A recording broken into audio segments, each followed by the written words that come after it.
He saluted the princess and said, "You two are Princess Daisy and Viscount Muller, right? I am Lu Feng, welcome to Xiang City." So it was Viscount Muller who was accompanying Princess Daisy, not the guard. The princess responded to Lu Feng's greeting with a blank expression. "You are Lu Feng?" "Too young," Viscount Muller quickly reminded. "Cough cough, come on, princess." "Ha," Lu Feng also humorously replied. Could it be that the princess wants an old man to welcome her? "Ha, I," the princess replied shyly. "That's not what I meant. I'm just a little surprised." Okay, Lu Feng happily replied. "Let's not stand here any longer, let's go inside." Upon entering the city lord's mansion, Viscount Muller did not want to rest. He immediately spoke to Lord Lu Feng. "Your Excellency Lu Feng, this time we will bring a total of 3 ironer ships to return 1 ship of items to Daisy. As for whether we will cooperate long-term or not, we will have to wait until Princess Daisy learns about the situation of your city before deciding." The Viscount was seriously discussing with the Lord, while Princess Daisy was absorbed in admiring the interior of the castle. She saw the chandelier glowing. She couldn't help but exclaim, "This thing is so magical." Cough cough, the Viscount saw the princess's appearance and had to cough to remind her. When everyone was seated at the living room table, Princess Daisy happily said, "Your Excellency Lu Feng, when I was in the royal capital, I heard Darlene talk about a lot of news related to Xiang City. I am very interested in everyone. However, the iron ore trade is very important, I can't just hear about it and make a hasty decision. So I still need to see for myself if this city is as magical as Miss Darlene said." Lu Feng replied happily. Then I definitely won't disappoint the princess. Nicole, quickly arrange a place for Princess Daisy and Viscount Muller to rest. After they rest, take them into the city for a tour. "Yes, young master," Nicole said. "Excuse me, both of you. Please follow me." The princess followed Nicole and asked her curiously, "Are you Nicole? I heard that there is a delicacy called pizza in the western city. Did you make it? Could you please bring it to my room later? I want to try it." Nicole politely replied to the princess. "Yes, the young master taught me that. If the princess is interested, I will ask the kitchen to make it later." The Viscount following behind coughed again. "Your Highness. Attention, attention." Lu Feng stood in the hall below, gloating, raising his arms high in secret joy. 2 iron ore ships. If this was the case, the steam engine's supply would be guaranteed. The alloys that the air fortress needed could also begin to be refined. Just then, Miss Darlene ran into the hall to greet him. "Your Excellency Lu Feng." Lu Feng saw Darlene and quickly smiled and thanked her. "Miss Darlene, you've worked hard this time. Thank you very much." Darlene happily made an okay gesture in response. "If that's the case, why don't you, Lu Feng, reward our guild with some business?" I'm sure I'm not asking for too much." City Lord Lu Feng also calmly and happily agreed. "Rest assured, your trade association will be our Xiang City's main partner in the future." Darlene was delighted, she jumped up and replied. "You said it, you can't go back on your word." "Oh, right, young master." "Lu Feng, there's something I need you to go with me." Lu Feng had a big question mark in his head after hearing that. Darlene led Lu Feng to the corner of the VIP living room of the city lord's mansion. She said, "Your Excellency Lu Feng, this is the place." "Oh, this is it," Lu Feng was confused and surprised. "Is it a mermaid?" Now in front of Lu Feng was a mermaid girl with sparkling blue hair, fish-like ears, and a green and gold tail. She was lying unconscious on the bed. Darlene worriedly asked Lu Feng for help. "Your Excellency Lu Feng, your medical skills are excellent. Can you take a look at what's wrong with her?" Darlene, I'll take a look. Can you get me the medicine box?" "Yes, okay." Lu Feng looked at the mermaid lying on the bed and thought. Unexpectedly, there really were creatures like mermaids in this world. I wonder if human medicine would work on mermaids. After Lu Feng finished speaking, he put on his headphones and prepared to examine the situation. He held the stethoscope to the mermaid's chest to listen to her heartbeat. Before he could say what his illness was, the mermaid's blue eyes suddenly opened wide. The mermaid panicked, wrapped her arms around Lu Feng's neck and squeezed tightly. She screamed, unable to move. Your Excellency Lu Feng," Darlene saw the scene and shouted anxiously. Lu Feng almost suffocated, his face purple as he spoke to the merman. This young lady, before she could say another word, the merman tightened her neck even more. She shouted, "Shut up! You hateful pirates! You took advantage of my unconsciousness to capture me. What do you want to do to me? I'll let you know, I'm not afraid of you." Lu Feng was like, "My God, you think you can get past me?" Then, he thought to himself, he was completely unable to communicate. In a flash, Lu Feng reached out and grabbed the merman's hand. Then he wrestled her away. The merman was bewildered. Oh, before I could say anything, Lu Feng threw me flat on the floor. Darlene asked Lu Feng. Sir Lu Feng, are you okay? Lu Feng gently brushed his clothes. He replied, I'm fine. The mermaid sat up and rubbed her head. She said angrily, hey, it hurts so much. Lu Feng stood there, calmly introducing himself. Hello, my name is Lu Feng. I'm not a pirate, but something seems to be wrong with you. Tell me about it. The mermaid was in no mood to reply. Her stomach was making some kind of noise. Lu Feng smiled wryly, hearing that she was hungry. He said, it just so happens that I'm hungry too. Why don't we talk about it while we eat? The hungry mermaid agreed. Okay, thanks. A sumptuous, colorful meal was laid out. It looked incredibly appetizing. At the dinner table, Lu Feng learned the mermaid's name. It turned out her name was Bilis. Bilis held a chicken leg in her left hand and a meat spoon in her right hand. She ate with relish and replied, Yes, Lord Lu Feng. I'm really sorry just now. I was just protecting myself, it's okay, Lu Feng replied gallantly. I don't mind, just eat. But, can you tell me what happened to you? Bilis replied sadly. Actually I come from the mermaid tribe, deep under the sea. Our tribe, normally, would not have any contact with people on the surface of the sea. But recently we have been attacked by pirates, and they have taken many of our sisters captive. This used to happen occasionally, but recently it has happened too often. Lu Feng was surprised. Pirates? Bilis replied in a daze. We don't know what they want to do, there's no other way, we can only declare war on them. The waves crashed loudly on the white sand shore. At a room near the beach, a man who looked like a pirate knocked on the door. Leader, the men have arrived. The leader inside the house called out. Let him in. Yes, sir. As the person was led into the dark room, the leader rested his chin on his hand and said. It's been a long time, second prince. It turns out to be the second Prince Green of the Yinglu Kingdom. The second prince was completely covered. He replied to the leader. Me too. Lord Jalunia. It's been a long time. At the pirate base, the pirate leader watched as the second prince of the Yinglu Kingdom entered with a charming red-haired woman. He asked coldly. Tell me. What do you want from me? The second prince took off his robe and sat down in front of the leader. He said, Jalunia. Your Excellency. I would like to invite you to send troops to help me ascend to the throne. Do you want to become a noble? The pirate leader heard this and immediately sarcastically said, help you ascend to the throne. Ha ha ha. Ridiculous. The second prince of the royal family, Yinglu, came to ask pirates for help. Then he turned to his subordinates who were also laughing below. Brothers. Have you ever seen something as funny as this? This is much more interesting than the others. The subordinates below laughed even louder. Suddenly the leader stopped laughing. His face turned grim and he continued. I tell you, Your Highness the second prince. We are pirates. Free and unfettered, traveling the world. We are not mercenaries. The second prince calmly replied despite the sarcasm and threats. It was indeed a pile of mud. This statement angered the pirates, they rushed forward and said aggressively. What do you say? The second prince continued to speak with a sarcastic and contemptuous tone. I said you pirates talk about freely roaming the seas. In reality, you are just a bunch of cowards who don't dare to go ashore. You have no ideals. You don't even dare to seize the opportunities presented to you. What kind of pirates do you want to be down there? How ridiculous.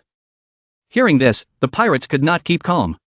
They charged forward with weapons in hand and shouted. You. The second prince and the red-haired girl who was with him did not change their expression. This surprised the leader quite a bit. The leader raised his hands to stop the pirates from charging forward and said, Put your swords back. The pirate leader walked up to the second prince and said, So, Your Highness, what opportunity do you have? Get to the point. The second prince's eyes turned cold at this moment. He spoke seriously to the leader. As long as you send troops to help me ascend to the throne, I can let you capture any castle outside the royal capital. Hearing such unreasonable words, all the pirates suddenly shouted. What? Rob any castle. The prince continued. The wealth that one city raid brings. Is it dozens of times more than what you guys get from raiding merchant ships? If lucky, they will meet some powerful nobles. They will no longer have to worry about anything in this life. Those promises of a bright future will make the pirates somewhat excited. The leader calmly replied. I'm afraid we're leaving the city. We're already surrounded by the second prince's army. We're pirates. Half of my brothers have a wanted notice in your royal capital. The reward for capturing me is enough for the whole family to live in luxury for the rest of their lives. The second prince replied. Just pardon them all. The second prince's words left the leader quite stunned. The second prince continued his intention. As long as you help me, do your best for me. After I ascend the throne, I will pardon you. At the same time, you will be transferred to the navy of the kingdom. He is the leader, and possesses a title. How about taking over a city as his fiefdom? The second prince's promises moved the leader's heart. The second prince continued. As far as I know, no pirate has a good ending. Either they die at sea, or they are betrayed by their subordinates. Or they die because of an unequal distribution of the spoils. The brothers around you should also consider their retreat. Or maybe you all want to die at sea and become food for the fish. The leader was convinced to agree. Okay, I promise you. But make sure you keep your promises. The second prince firmly said, I swear in the name of the late king. If there is any problem with unfilial descendants, I will drag the ancestors to swear. After achieving his goal, the second prince and the red-haired girl left. In the room where the leader was thinking, a voice rang out. Congratulations, you are a pirate, but you have the chance to become a noble. These words came from the cat warrior, Milla, who was leaning against the door and coldly said. The leader turned back, looked at the little cat girl leaning against the door and said, Ha, I didn't expect fate to be so cruel. Then he sat down on the chair and continued, I'm about to become a noble, why don't you stay and help me? Now I own a territory, you can bring your friends to the territory to help me. The cat girl turned around and said, Impossible, we have a promise between us, I will help you do 3 things, after those 3 things, you have to release me. Now there is only one last thing, I wait for you to speak. The leader saw that the cat girl had no good intentions inside. Milla left the pirate base and returned to her hut in the middle of the forest. Someone greeted her, Milla-sama, what's wrong, did that person say the 3rd mission? Milla sadly shook her head and said, no, he still said no. A large cat girl angrily said, it seems that this human race still has not run out of ambition, wanting us to stay and die for them, in my opinion, it's better to go directly, they dare to stop us. The words just said were immediately rejected by Milla with a glare, brushing them off and saying, no, this matter damages the honor of our cat warriors, it cannot be done. Seeing that the person who had just spoken was already dismissed by the Lord, the big cat girl turned her face away and said, I know, I was just saying it casually. The little subordinate beside her said, this is not allowed, that is not allowed, when will we leave here, I also don't know how the others are doing, if they are living well. Milla said with a worried look in her eyes, what about the others? Mina, where are you doing well? Milla looked up at the sky and thought of the cat girl Mina. At the same time, in the city lord's mansion of Xiang City, a loud sneeze rang out. Lu Feng worriedly turned back and asked, are you sick, did you eat too much ice cream? Mina sneezed until her face turned red, no, young master should focus on the matter at hand. Didn't I say this thing is very dangerous, don't be distracted. Lu Feng replied, if you're scared then you don't need to be by my side. Mina heard that and shouted, no, if anything happens I have to protect the young master. Lu Feng turned his head and smiled with satisfaction, then he started, preparing gunpowder. On the table at this time was a pile of colorful chemicals, used to make gunpowder, or in other words, explosives. In the laboratory of the city lord's mansion at this time, Lu Feng was preparing gunpowder. Fire medicine, as the name implies, is a medicine that is made from fire, a flame that causes a fierce fire. The pile of chemicals on the table is sulfur, pepper, and coal dust. According to the mixture, it will definitely produce this powder, which is also gunpowder. After a while of being serious, Lu Feng added this and subtracted that, then happily said, it's done. In Lu Feng's hand was a cup of dark gray powdered chemical. Mina had been watching Lu Feng work intently, and exclaimed, it's done? Young master said it was so dangerous, I thought it was very dangerous, but the result is just this. Lu Feng replied eruditely, of course it is dangerous, if you are not careful something will happen. Lu Feng took some of the gray powder he had just prepared, poured it onto a plate, and said, if not, I will try burning it. Mina said excitedly, burn it then burn it, it's just a little bit, what danger can it be? As soon as she finished speaking, she brought the lighter close to the black powder without hesitation. The sudden large fire made Mina panic and cry out, wow. Lu Feng standing next to her smiled and replied, look, I'm scared. Mina was embarrassed and punched Lu Feng in the chest, saying, young master teased me, I hate you so much. Lu Feng laughed out loud, ha, and continued, Mina, remember to arrange for someone to keep these things carefully, do not let them come into contact with fire sources, do not let anyone see them. Mina replied seriously, yes, I know. At this moment, Ellie, Darlene and the mermaid fairy walked over. Ellie loudly called out to the young master. Darlene, Lu Feng, just happened to be looking for you everywhere. Lu Feng and Mina just left the lab and said, oh, what's the matter? The mermaid Bilis stepped forward and said, Lord Lu Feng, thank you for taking care of me during this time. Let me explain a little more here. It's amazing that a person's tail can transform into legs when on land to walk. Lu Feng said, let's help each other out. I've also gotten a lot of information from you, haven't I? That's right, your health hasn't fully recovered yet. Don't force yourself too much, okay? The mermaid smiled and replied, still thinking, Lord Lu Feng is really a good person, after returning he must tell his father to thank him. Lu Feng turned to Mina and said, you go with Bilis, I and Ellie, Darlene will discuss something. Mina replied, yes, young master. Mermaid Lady Bilis said to Mina, you've worked hard, Miss Mina. In the study of the city lord's mansion, Lu Feng looked at the two people in front of him and said, then, how much iron can we get from Aliwater? Ellie looked intently at the notebook in her hand and replied, if we refine it, it would be a bit difficult to use it for our current plan. This quantity is still too little. Darlene replied, at least, this is double the amount they give for the chaos. Lu Feng saw this and said, how much more is needed to satisfy our plan? Ellie replied, it must be at least double the amount they stated in the agreement. Darlene heard this and said worriedly, that's 4 times more than the chaotic place, would they agree? Lu Feng suddenly turned his head to look out the door and asked, what has Princess Daisy been doing in the city recently? Darlene replied, yes, and then told the story of Daisy going around town shopping, buying one thing after another. She pointed at everything she saw, these things, and this package, come back, and these things, pay for them. Darlene continued, she comes to our stores every day, interested in everything, buying everything she goes to, many places have been sold out. Ellie pointed at the chart of skyrocketing sales, happily saying, as expected of someone who always has minerals in hand, really rich, if more rich people like that come here, it would be great.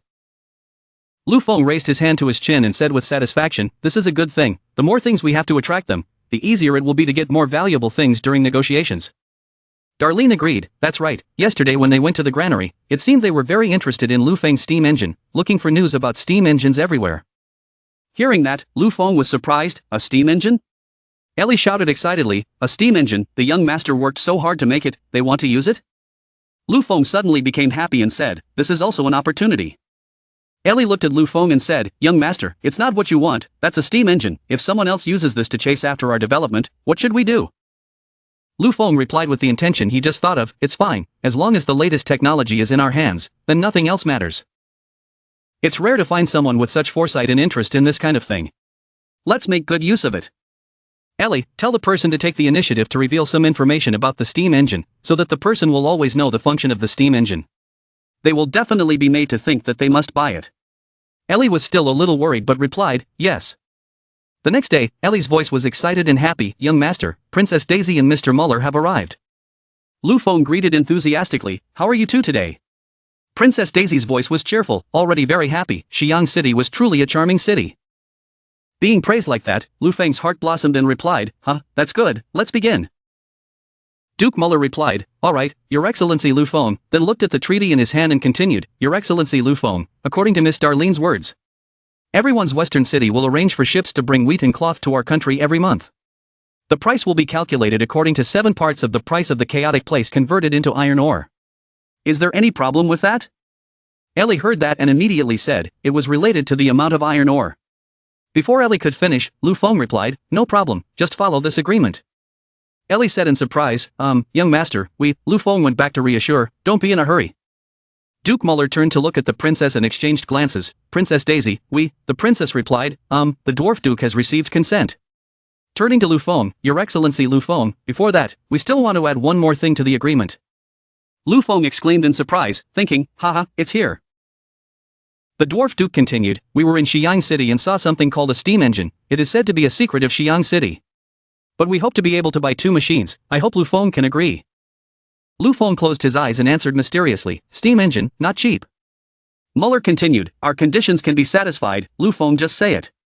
Lu Feng happily replied, okay, if the princess likes steam engines so much, don't hesitate to review this agreement. At this time Li brought Princess Daisy and Muller the newly drafted agreements. The contents of this agreement surprised both of them. Princess said, so much iron ore, Your Excellency Lu Feng, are you joking? Lu Feng put his hands on the table and replied seriously, there's no other way. We don't have many steam engines anyway. Of course, the deal is fair. If your highness thinks it's expensive, then you don't need to buy it. Seeing the trade-offs were too high, Muller turned to the princess and said, "Forget it, princess, it's too expensive." The princess thought for a moment, then firmly replied, "No, I accept this agreement." Lu Feng achieved his plan, his eyes shining as he replied, "All right, your highness, the princess is indeed courageous, then I wish us a happy cooperation." The sun was high in the sky, casting warm rays of sunshine over the Atlantic Ocean. The sky is blue, white clouds drifting lazily in the gentle breeze. In the city lord's mansion, in the mermaid Bilis's room, Lu Feng just gave Bilis a general checkup.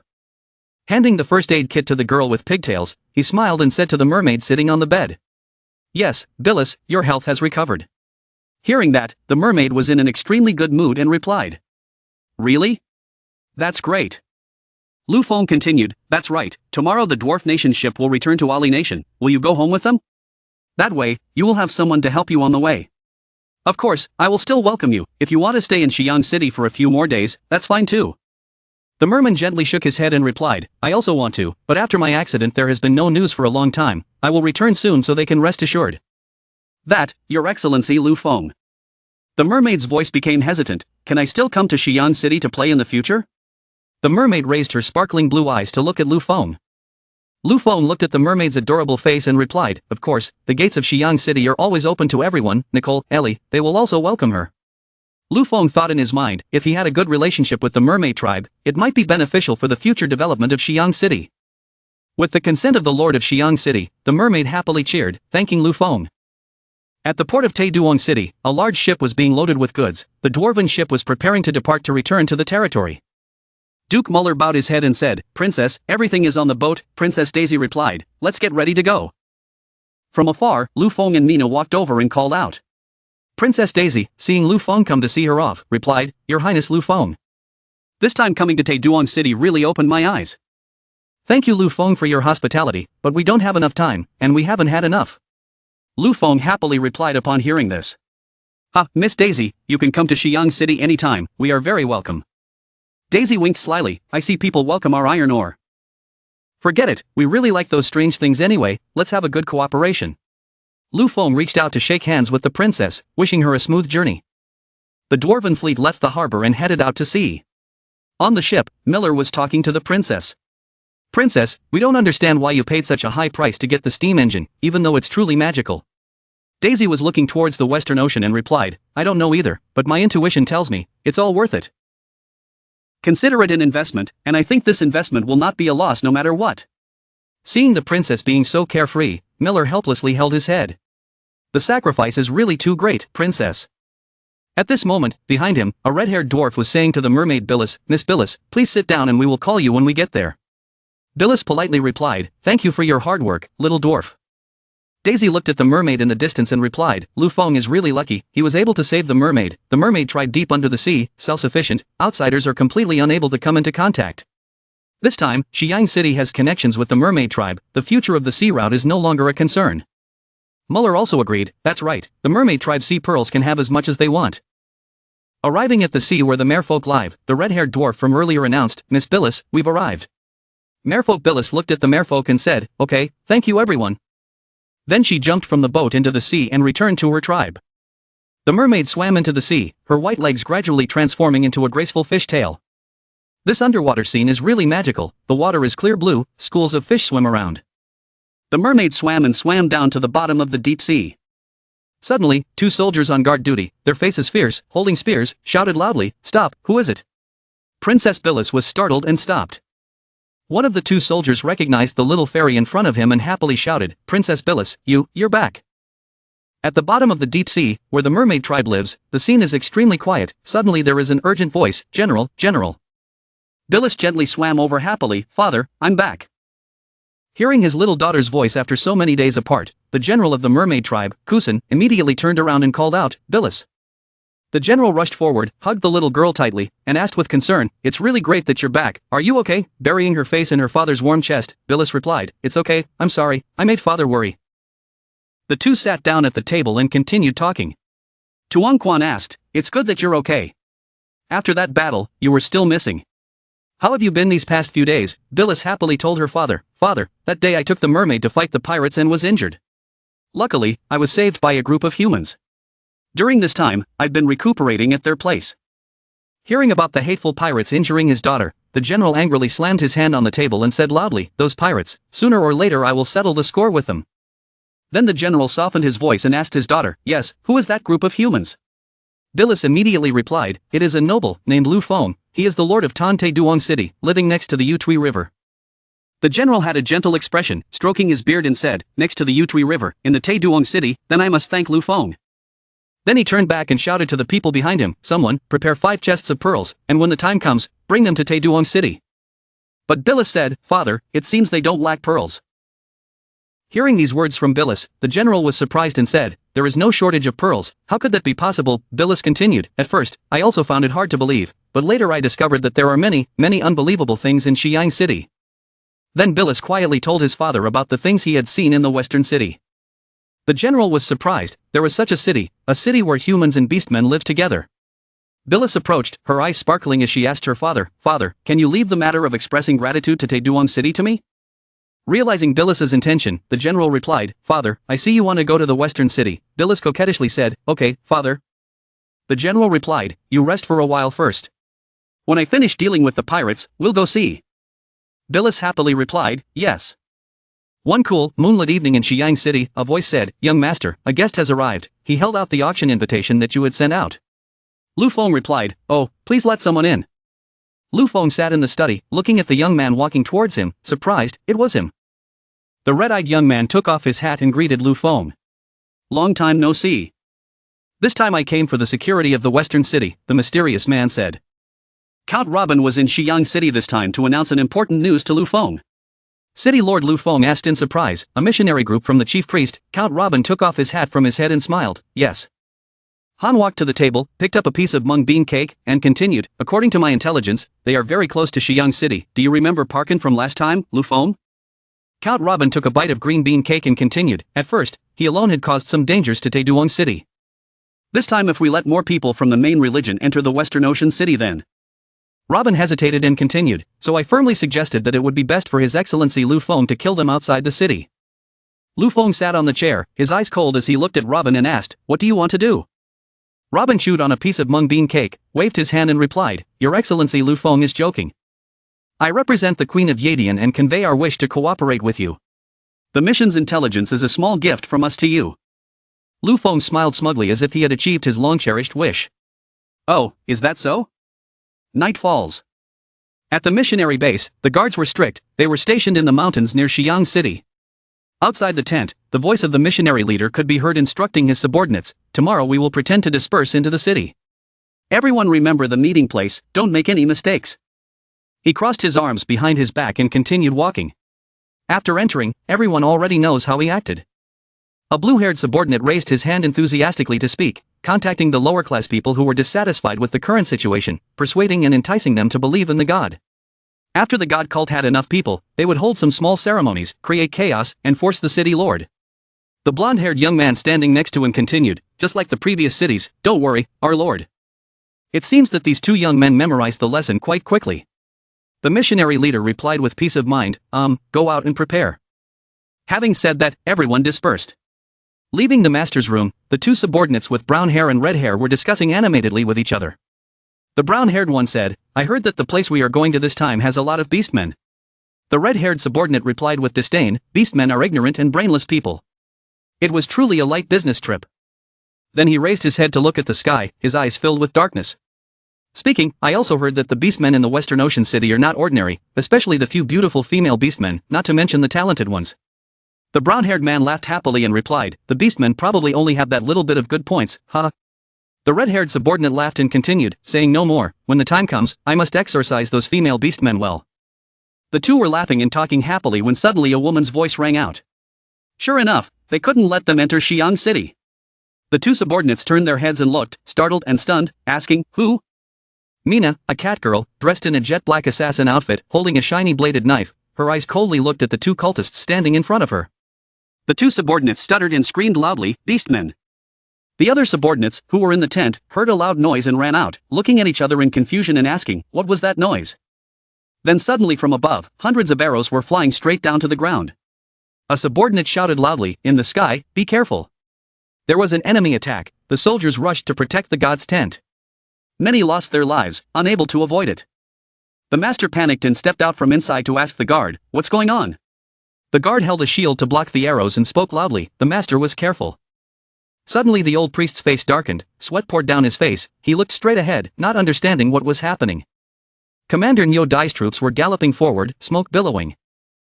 Ngu Dai shouted loudly, creating momentum for the army, kill. Then both sides rushed into battle. At this time, the city lord Lu Feng and Viscount Robin were standing on the mountain overlooking the missionary base.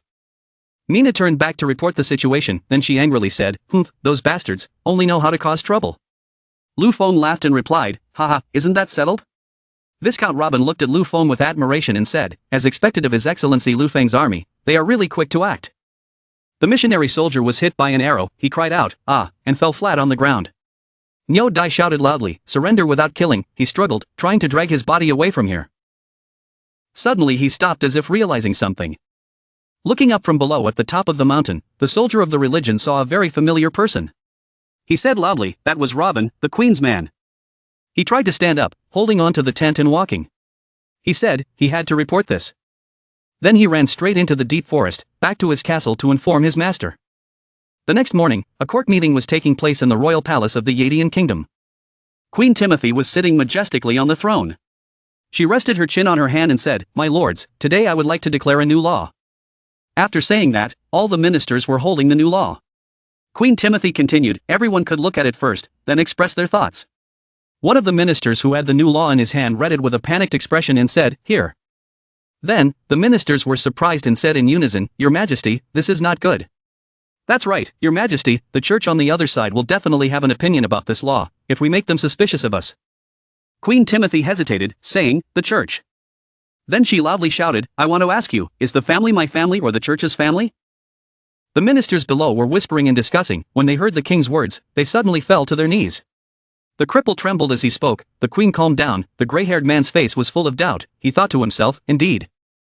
The queen stood up from her chair, put her hands on her hips and gave an order with full authority, this law must be passed. The ministers were silent, thinking to themselves, this queen has gone crazy again. Outside, people were flocking to the notice board to see the new announcement from the palace. Everyone was very surprised, they were discussing with each other, what? The queen wants to reduce our taxes? Moreover, reduce it by so much, but reduce it by so much. Later, when there is a disturbance, will the kingdom have money to deal with it? Regardless, originally, after deducting the national tax, money would still have to be given to the church, now it can be reduced a little. The people of the entire kingdom cheered with joy. Someone continued, everyone see, there are still many benefits below. An old man with silver hair laughed and said loudly, the queen of 10,000 taxes. At this moment, at the temple of the patriarch, the soldier standing outside the door called, Patriarch Yad. He entered and respectfully handed a letter to the Grand Master. He said, Your Highness the Grand Master, this is the law. Today the queen suddenly announced it. The old priest finished reading the new law and said disdainfully, Humph, she wants to bribe people.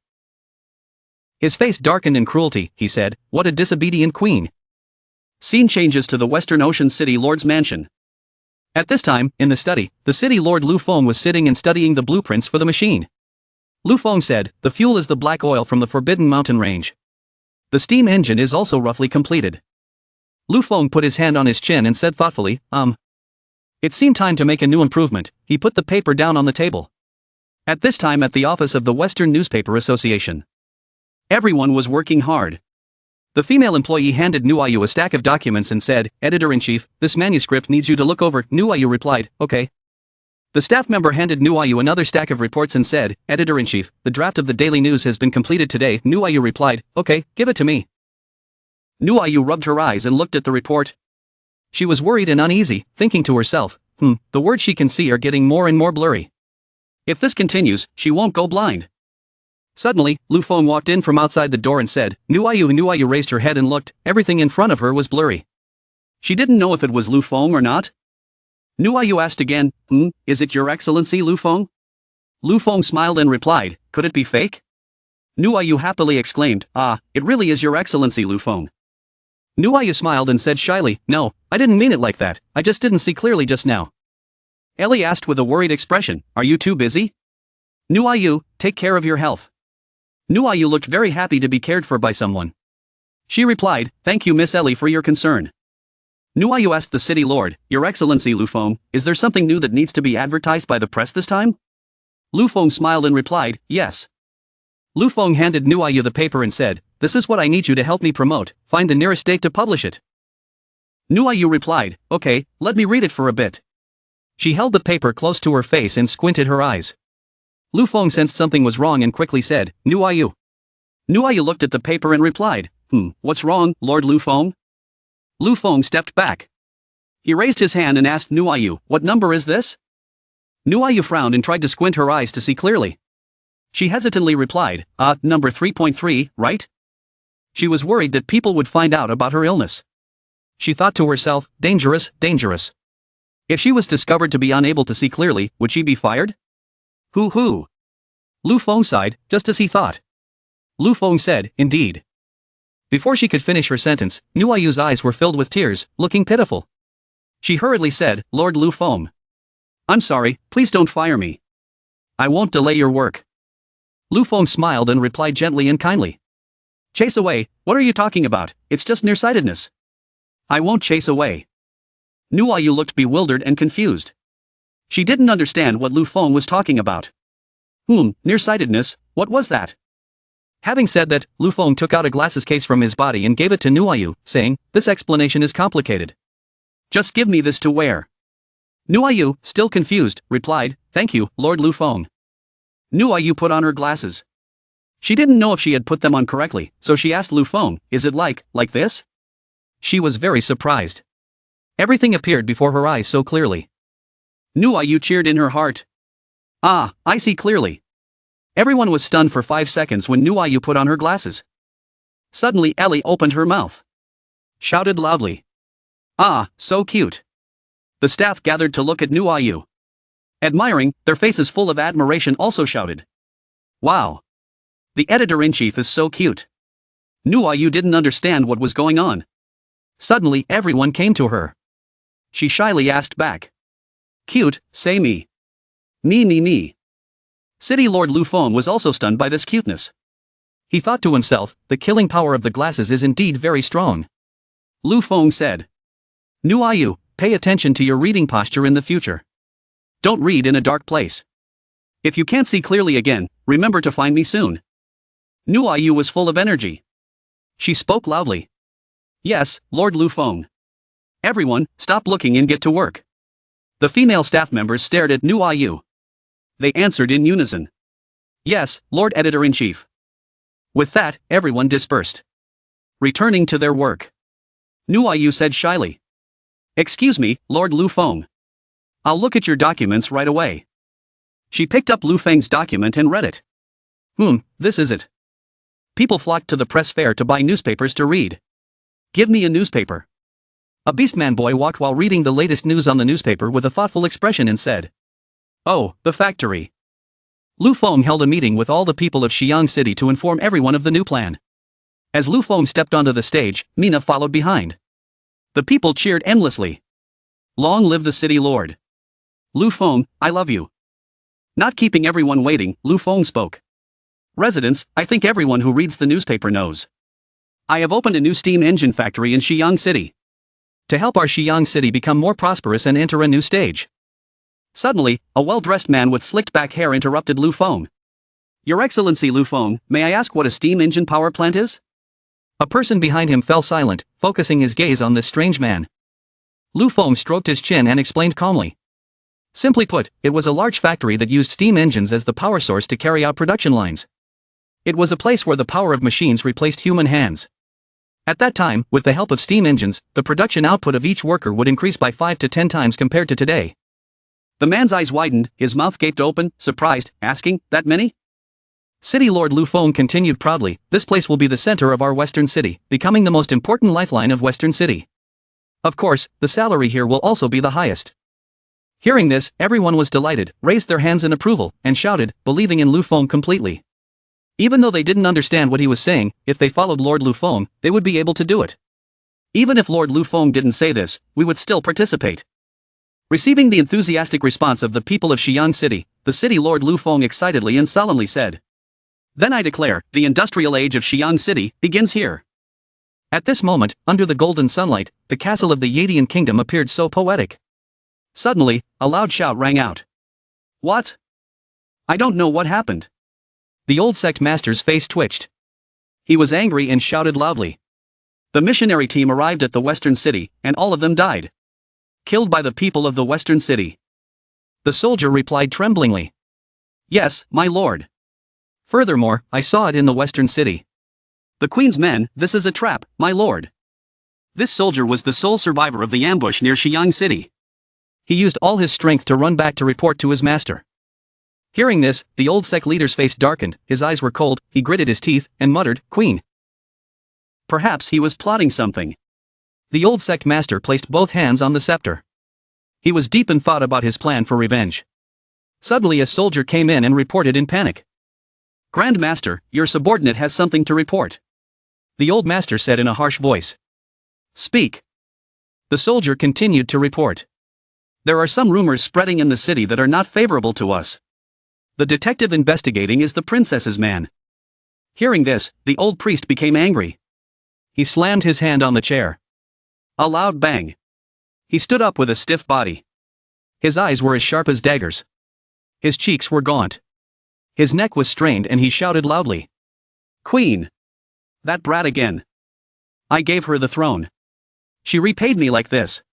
The shout echoed throughout the castle. The two soldiers knelt down. The owl's head bowed. Shaking, he clasped his hands and spoke. The archbishop calmed down. The old patriarch viciously threatened. If she did not listen like this, then she would no longer need the position of queen. Night falls. Everything is dark. Space becomes quiet. Suddenly there was a strange noise in the street. A resident opened the window slightly. He looked around to see what was happening. The resident shouted in panic. What's wrong? What's happening? On the street, a group of knights with weapons ready to fight were moving quickly in the street. A knight was running. Looking at the people shouted loudly. Don't look around. Turn around. The young man stuck his head out to look. Responded to the name. Sorry. At this time, the old priest had mobilized knights to be present at the Yadian palace. Seeing the great master coming, the servants in the palace lined up. Bowed their heads in greeting. The old sect master asked the servants. Tell me where the king is. The pink-haired maid stepped forward. Bowed her head. Hesitantly replied. Archbishop. I don't know either. Suddenly, a knight of the archbishop appeared and spoke. Archbishop. We can't find Timothy. Entering the conference room in the back garden, there was still no sign of her. The old patriarch was gripping the scepter so tightly that he seemed to want to crush it. He closed his eyes helplessly, speechless. He thought. Let her run away. The moon was high in the sky. Every house was asleep, but in the bar across the street, some people were still laughing and talking. Chatting happily. Another drink. Another drink. A man wearing a hat and a scarf, sitting on a chair, sipping a glass of wine, said. Have you heard? Something seems to have happened in the palace today. The man in green sitting next to him replied. I know. The temple just issued an announcement, saying that the queen is actually a superstition. The temple just entered the palace and the king arrested people. The man sitting at the next table also started talking. It seems that our queen has to change. Then, they gathered around the man in the hat and scarf to discuss. The man in the hat and scarf revealed more. There was another story. The man in the blue shirt asked curiously. Story? What story? The mysterious man replied. Everyone knows about the new law that the queen was planning to implement, right? He then raised his wine cup and took a sip. The blonde man said with a puzzled expression. That's a good story. It's a pity that the queen didn't do anything. Instead, she did something superstitious. The man in the brown shirt and green hair also agreed and replied. That's right. At first, my wife and I said, with this decree, we can save money to buy cows. By then, farming will be no longer a concern. The people around were whispering to each other. Me too. I've already planned to go on a trip. I've already planned to open a shop. The man in the hood finished his drink, his face red with annoyance. He thought to himself. This wine is too hard to drink. He suddenly continued. Actually, the reason why the queen was attacked by the Pope was because this decree affected the Pope's interests. That superstition was just an excuse. Everyone around was stunned. Surprised, they exclaimed. What? The red-brown-haired man holding a glass of wine walked over and said, I heard this. My wife is a priestess of the church. It seems that once this law is implemented, it will affect the church's income. The people around turned their heads to look. This man continued. It's very complicated anyway. In short, it will affect the church's situation. Everyone in the bar started talking. So that meant that Archbishop Yad was oppressing the queen because of this. That was too much.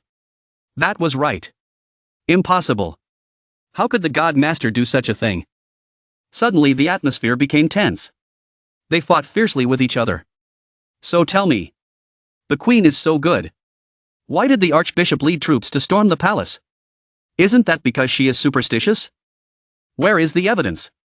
Where is the evidence? The man in the hat smiled meaningfully. At this moment, on the harbor of the Yadian kingdom, 3 people were chatting with each other. Duke Weiler, his knight Terence, and the mysterious man in the bar were talking to each other. Duke Weiler said with a worried expression. My lord, your actions just now were too dangerous. The mysterious man said as he took off his mask. How can we know the results without seeing the reactions of the people ourselves? Hearing this, everyone can probably guess who the mysterious man is. That was Timothy, the queen of the Yadian kingdom. She came to the bar to probe the people's movements. Her words at the bar just now were to let the people understand the true nature of the archbishop. After removing his mask, Timothy continued. At least, the result was good. Wasn't it? It was also very exciting. Duke Weiler continued, still full of anxiety. Your Majesty, it is as you think. The people are raising resentment against Yad. Some even want to report him to Yad to release him. But he is the archbishop after all. Queen Timothy said as she took off her hat. I don't hope to defeat him at once. Take it slow. The knight Terence approached and said to King Timothy. It's just a pity that many people's dreams have been shattered this time. I'm afraid many people won't be able to sleep well. The queen laughed. Ha ha. Just let Yad bear the wrath of the people. Suddenly her eyes turned cold and she continued. Moreover, I don't intend to lie to them. At least as long as I am the queen, I will continue to promote this policy. Suddenly, the knight Terence spoke loudly with a dissatisfied expression. Her Majesty. If that lie is really carried out, then our country will have no income in the future. Duke Weiler saw this and said. Who said there isn't? The knight Terence replied loudly. Ah, but Her Majesty said she wanted to exempt all taxes. Queen Timothy coldly replied. As long as the Pope falls, can't we collect the people's contributions to the church? They collect no less than us. The knight replied, so that's how it is. Queen Timothy ordered her 2 retainers. All right, Duke Weiler, Knight Terence, listen. This time I will secretly go to Xiang City. While I am gathering this ally, everyone must take advantage of this opportunity to continue spreading the word. Even if it causes chaos in the country, it doesn't matter. After speaking, Timothy turned and walked away. Duke Weiler and Sir Terence obeyed loudly. Yes. As they walked, the queen said, as long as we can defeat the main god, we are not afraid of rebuilding Yadian, so just do it courageously. Duke Weiler and Knight Terence put their hands on their chests and spoke respectfully, definitely not disappointing people's expectations. Queen Timothy smiled and said, well, then I must go. With that, she boarded the ship and set off for the Western Ocean city. Duke Weiler and the Knight Terence waved goodbye and watched the ship drift away. One cool, moonlit evening, it was quite late, at the city lord's mansion in Taeduong City. Ellie returned home after a tiring day at the factory. Ellie was so tired that her ears drooped and she said wearily, I'm home. Nicole saw Ellie return, carrying a tray of refreshments, and asked kindly, oh my, welcome back, why are you so late today? Ellie was satisfied, stretched her arms and legs, and leaned back in her chair to relax. It was all because of that factory, there were really too many things needed. Nicole sat down on the chair and handed Ellie water, smiling and saying, you've worked hard. Ellie took a can of water and asked in confusion, hey, where's Mina? Nicole guessed, probably next to the young master. While drinking to quench her thirst, Ellie said angrily, humph, that cat, I'm busy outside, she's fine, sticking to the young master. Nicole, please make peace, Mina is protecting the young master. Ellie suddenly fiddled with the straw, shyly asking, that's right Nicole, Mina and the young master did that, is he comfortable? Ellie's sensitive question made Nicole spit out the water she had just drunk. Nicole answered shyly, why did she suddenly ask this? Ellie hesitated, I was curious. Nicole pushed this matter to Mina. Why didn't she ask Mina? In Nicole's mind, I don't know this either, I also want to know. Ellie's next words stabbed Nicole's heart, making her face darken. Her heart was in turmoil. She had followed the young master the earliest, so she probably understood better than Mina. Nicole coldly said, Ellie, if you say any more, there won't be any for you at dinner tomorrow. Hearing about no food, Ellie shouted, don't. Ellie cried without saying a word, no more, let's change the subject. Nicole had many thoughts in her heart at this moment. It was clear that she was the first to meet him, to know the young master, to like him. Why did she let Miss Mina take it away? Seeing Nicole deep in thought, Ellie cried, Nicole, don't ignore me. Mina appeared from behind, leaning on the chair and asked, what is everyone talking about? Ellie saw Mina's sudden appearance and quickly denied, no, she didn't say anything. Nicole continued, Mina, aren't you with the young master? Mina came around and sat down on the chair and said, I haven't been feeling well these past few days. Looking at Ellie, Mina sarcastically asked, Ellie, if you mind, how about staying with the young master for a few days instead of me? Ellie suddenly replied, me. Then shyly, face flushed, continued, I think. Mina saw the shyness, excitedly exclaimed. Seeing everyone looking at her and smiling, feeling teased, Ellie shouted loudly, whoever wants to sleep with him, I won't go. Nicole still replied gently, Mina hasn't been so convenient these days. Just thinking about this, Nicole shyly shook her head, no, young master. Young Master Lu Feng appeared and said, what is not allowed? Being discovered, Nicole panicked and denied, young master, no, nothing at all. Lu Feng didn't ask anymore, turned around and said to everyone, call everyone here, I have some news to announce. Nicole lowered her head and shyly replied, yes, young master. Mina's face lit up, thinking mysteriously, I have it. In Lu Feng's study, everyone had gathered in front of the city lord. Lu Feng began to speak. The first prince and the second prince had declared war. Everyone was surprised, so soon? Lu Feng continued, yes, so we must start taking action. Niu Dai gave his opinion, young master, please give the order, what should we do? Lu Feng began to talk about the plan. Niu Dai, send a quick wolf warrior squad to depart first, to capture the most important port city along the Yushui River, to ensure that the winter operations can proceed smoothly. Niu Dai obeyed. Looking at Ellie, Lu Feng continued, the matter of gathering supplies was under her responsibility, at all times must ensure enough supplies for combat. Ellie attentively took notes and replied, yes. Next is Niuer's mission. He told all the security forces outside to increase their vigilance. I don't want to see any soldiers taking advantage of the war to enter our western city and cause trouble. After hearing the mission, Niuer replied, understanding. Looking at the bald man, Lu Feng asked, Uncle Li, how is the progress on your side? Uncle Li replied confidently, don't worry, Lu Feng. The first steamboat has been assembled. Our engineering department can put it into the water for testing at any time. Lu Feng heard this and said with satisfaction, good, everyone has worked hard. Then Lu Feng said loudly and resolutely, then I will summarize the next main task of Xiang City. 1 is to prepare supplies for winter, 2 is to provide full support for the winter operations to proceed smoothly. Everyone shouted in unison with determination, yes. In a bay north of the Yinglu Empire, the water was clear, reflecting the sparkling sunlight. The Grand Prince rode his horse majestically, shouting loudly, killing. In the fall, the Grand Prince Lucia led his army north, officially declaring war on the second Prince Green. At the beginning of the war, the first prince relied on force, leading a powerful army to break through the second prince's camp, killing like there was no one there. The second prince was oppressed and suppressed by the first prince, angrily shouting, hateful, can't stop that bastard.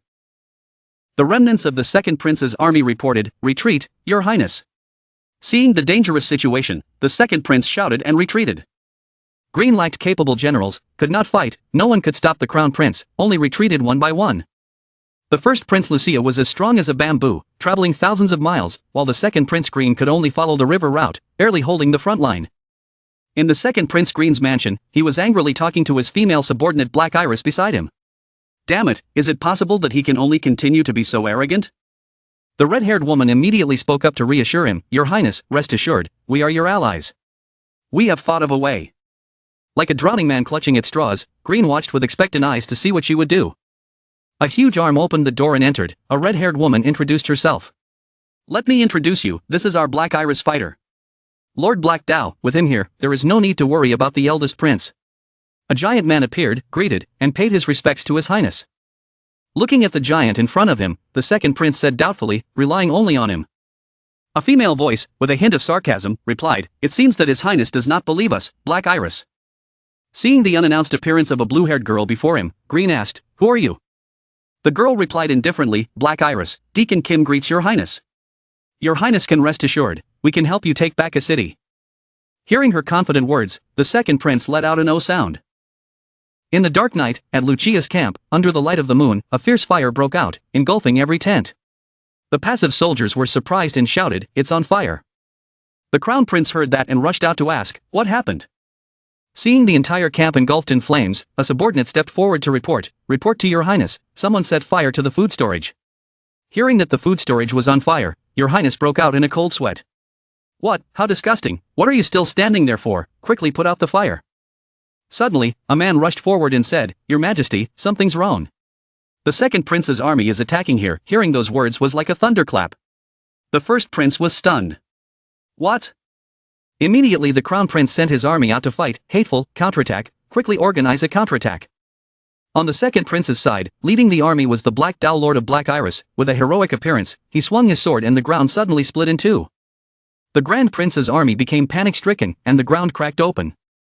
Dust was flying everywhere. Lucia stood in the middle of the army. Damn it, this dust was so high that I couldn't see anything. You guys quickly escort me. Before he could retreat, thousands of arrows came flying in the blinding dust. Screams rang out at the escort, Your Majesty, quickly run away. If you are entangled by them you will be finished. Kim Deacon held his bow in his hand. Seeing that he could not kill the great prince, he became angry and frowned. The crown prince's voice in the dusty haze screamed, Hateful, must retreat.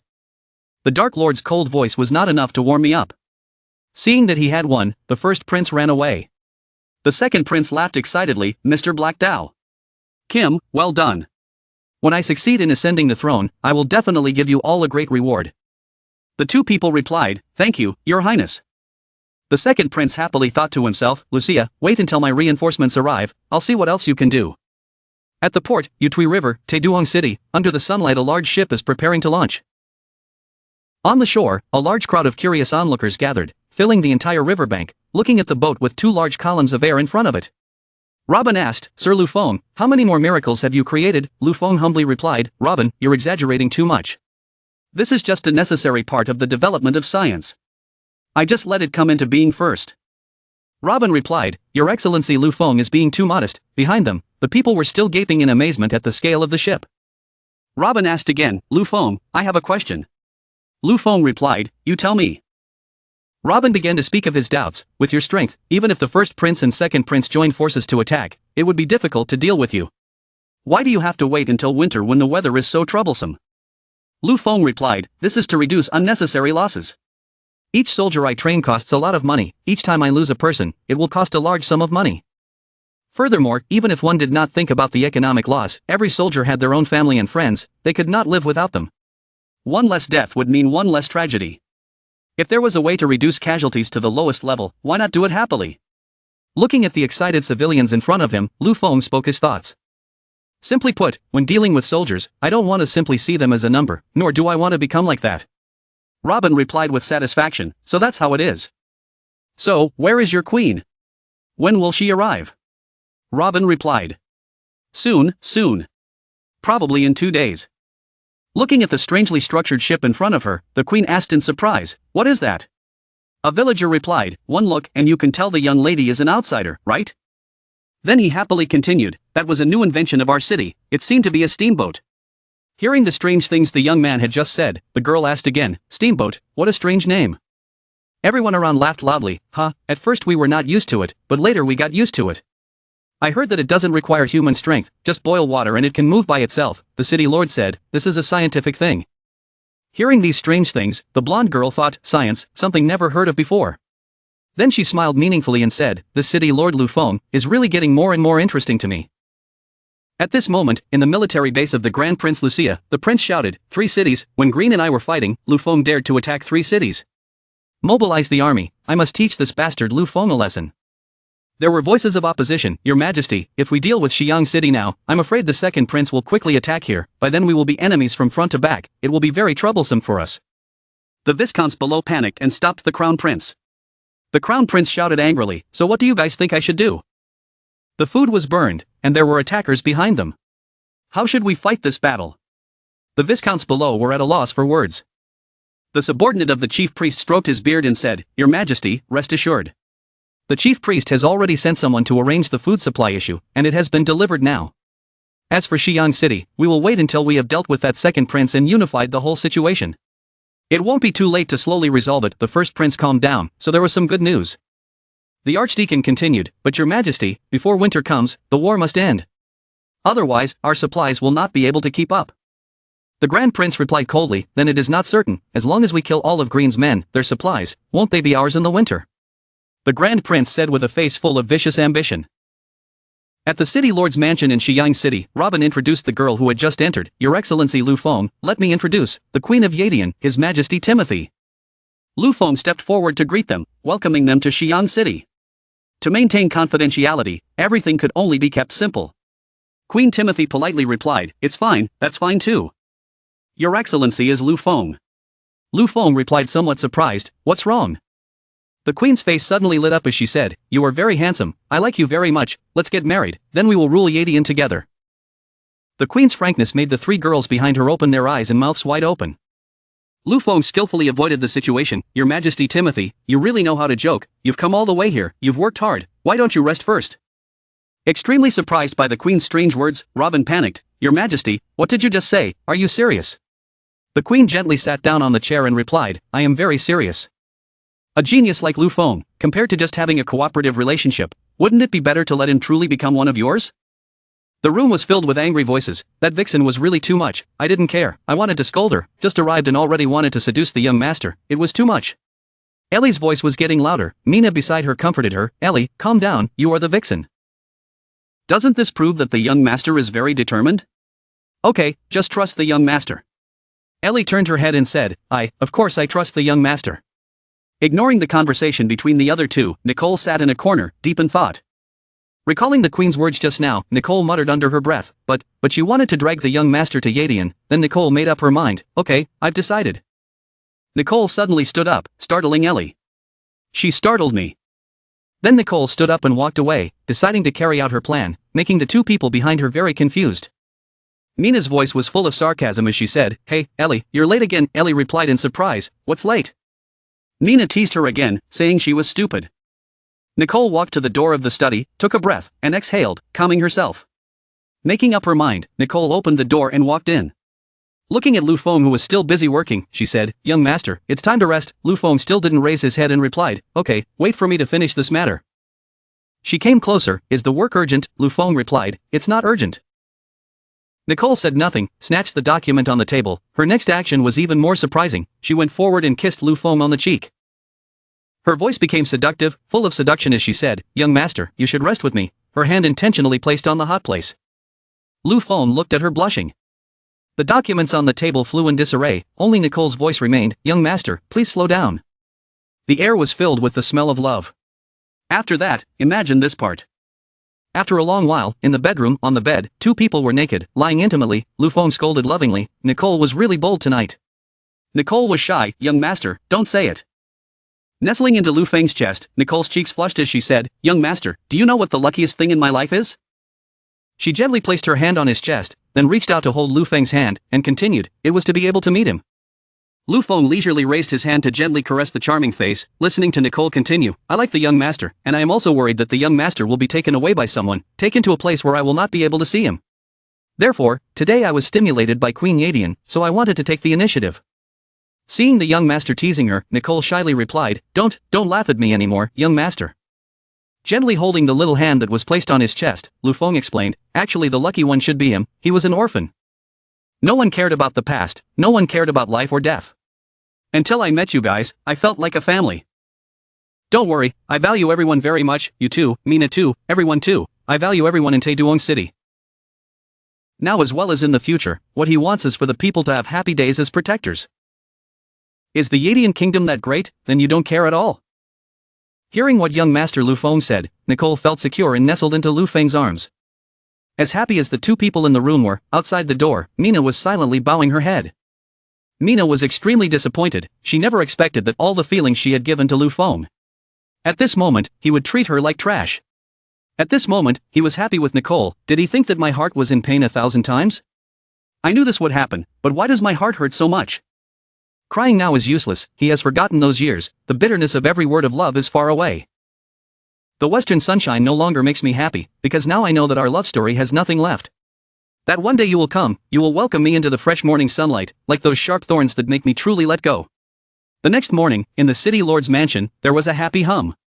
Nicole brought the food up, a sumptuous and attractive table was laid out in front of everyone.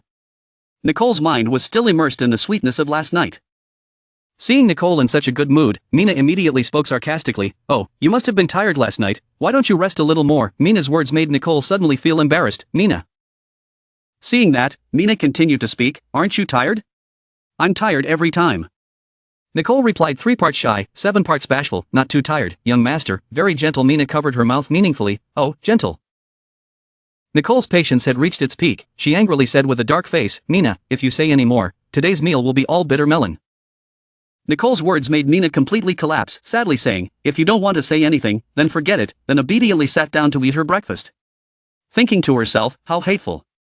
Ellie, who had been eating in tears, said, "But I was a step too late." Nicole had a face of victory and said smugly, "Ha, Ellie, take your time." At this time, Queen Timothy came in.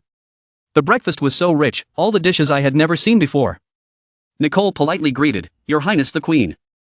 Hearing that, the Queen replied, "Just call me Timothy, Miss Nicole, right? One of Lu Feng's favorite people, all of this was done by you, right? Amazing." The Queen asked many questions at once, Nicole became confused. "Oh, yes, that's right." In her heart she thought, which question should I answer?" The Queen sat down at the table and began to enjoy the food, exclaiming, "It's delicious. She will definitely be a good wife. Your Excellency Lu Feng is truly blessed." The Queen's compliments made Nicole's heart blossom. A good wife, this person doesn't seem so hateful. Queen Timothy happily turned around and said, "This must be Miss Ellie, the most famous lady." Making Ellie confused, she asked again, "The most famous lady, me?" The Queen continued, "I heard that if it weren't for you taking care of the big and small matters in Xiang City, who knows how chaotic it would be. Xiang City's development to this day, apart from the guidance of His Excellency Lu Feng, could not have been possible without your help." The Queen's words really know how to make people feel happy. Ellie shyly replied, "It's all what I should do." Her tail wagged excitedly behind her, she thought, "So I'm that famous?" Looking at the cat girl in front of her, the Queen continued, "This cat lady is the legendary Miss Mina." Mina replied, startled, "In legend." The Queen continued her flowery words, "Walking in the darkness, serving the righteous assassin, the shadow of His Excellency Lu Feng. The reputation of righteousness has spread throughout the corners of Xiang City, being the silent night watchman protecting the stability of Xiang City. If I have the chance, I would also like to have a bodyguard, then there would be nothing to worry about." Realizing the hidden meaning in the Queen's words, Mina replied, "What?" But her tail betrayed her and wagged happily. Ellie looked at her teasingly, "Mina, the tail, betrayed her." Queen Timothy still smiled and said, "Just thinking about competing with you girls, I was very worried if I could win." The 3 of them fought in unison, "Then you will definitely lose." The girls were chatting happily when Lu Feng walked in. What were they discussing? Seeing Lu Feng coming, the Queen quickly stood up and walked over. "Your Excellency Lu Feng. I've been waiting for you for a long time. Let's quickly discuss the cooperation." As she spoke, the Queen hugged Lu Feng's arm and shook it. Lu Feng happily agreed. Ellie was angry, "This woman, it was a waste for me to think she was not bad just now." Mina calmly said, "Don't be nervous, the young master won't be fooled by her." "Right." Nicole also added, "Yes." But in Ellie's mind at this moment she was thinking, "Why do I keep feeling like I've missed something?" In the study of the city lord's mansion, Lu Feng and Queen Timothy were sitting and discussing business.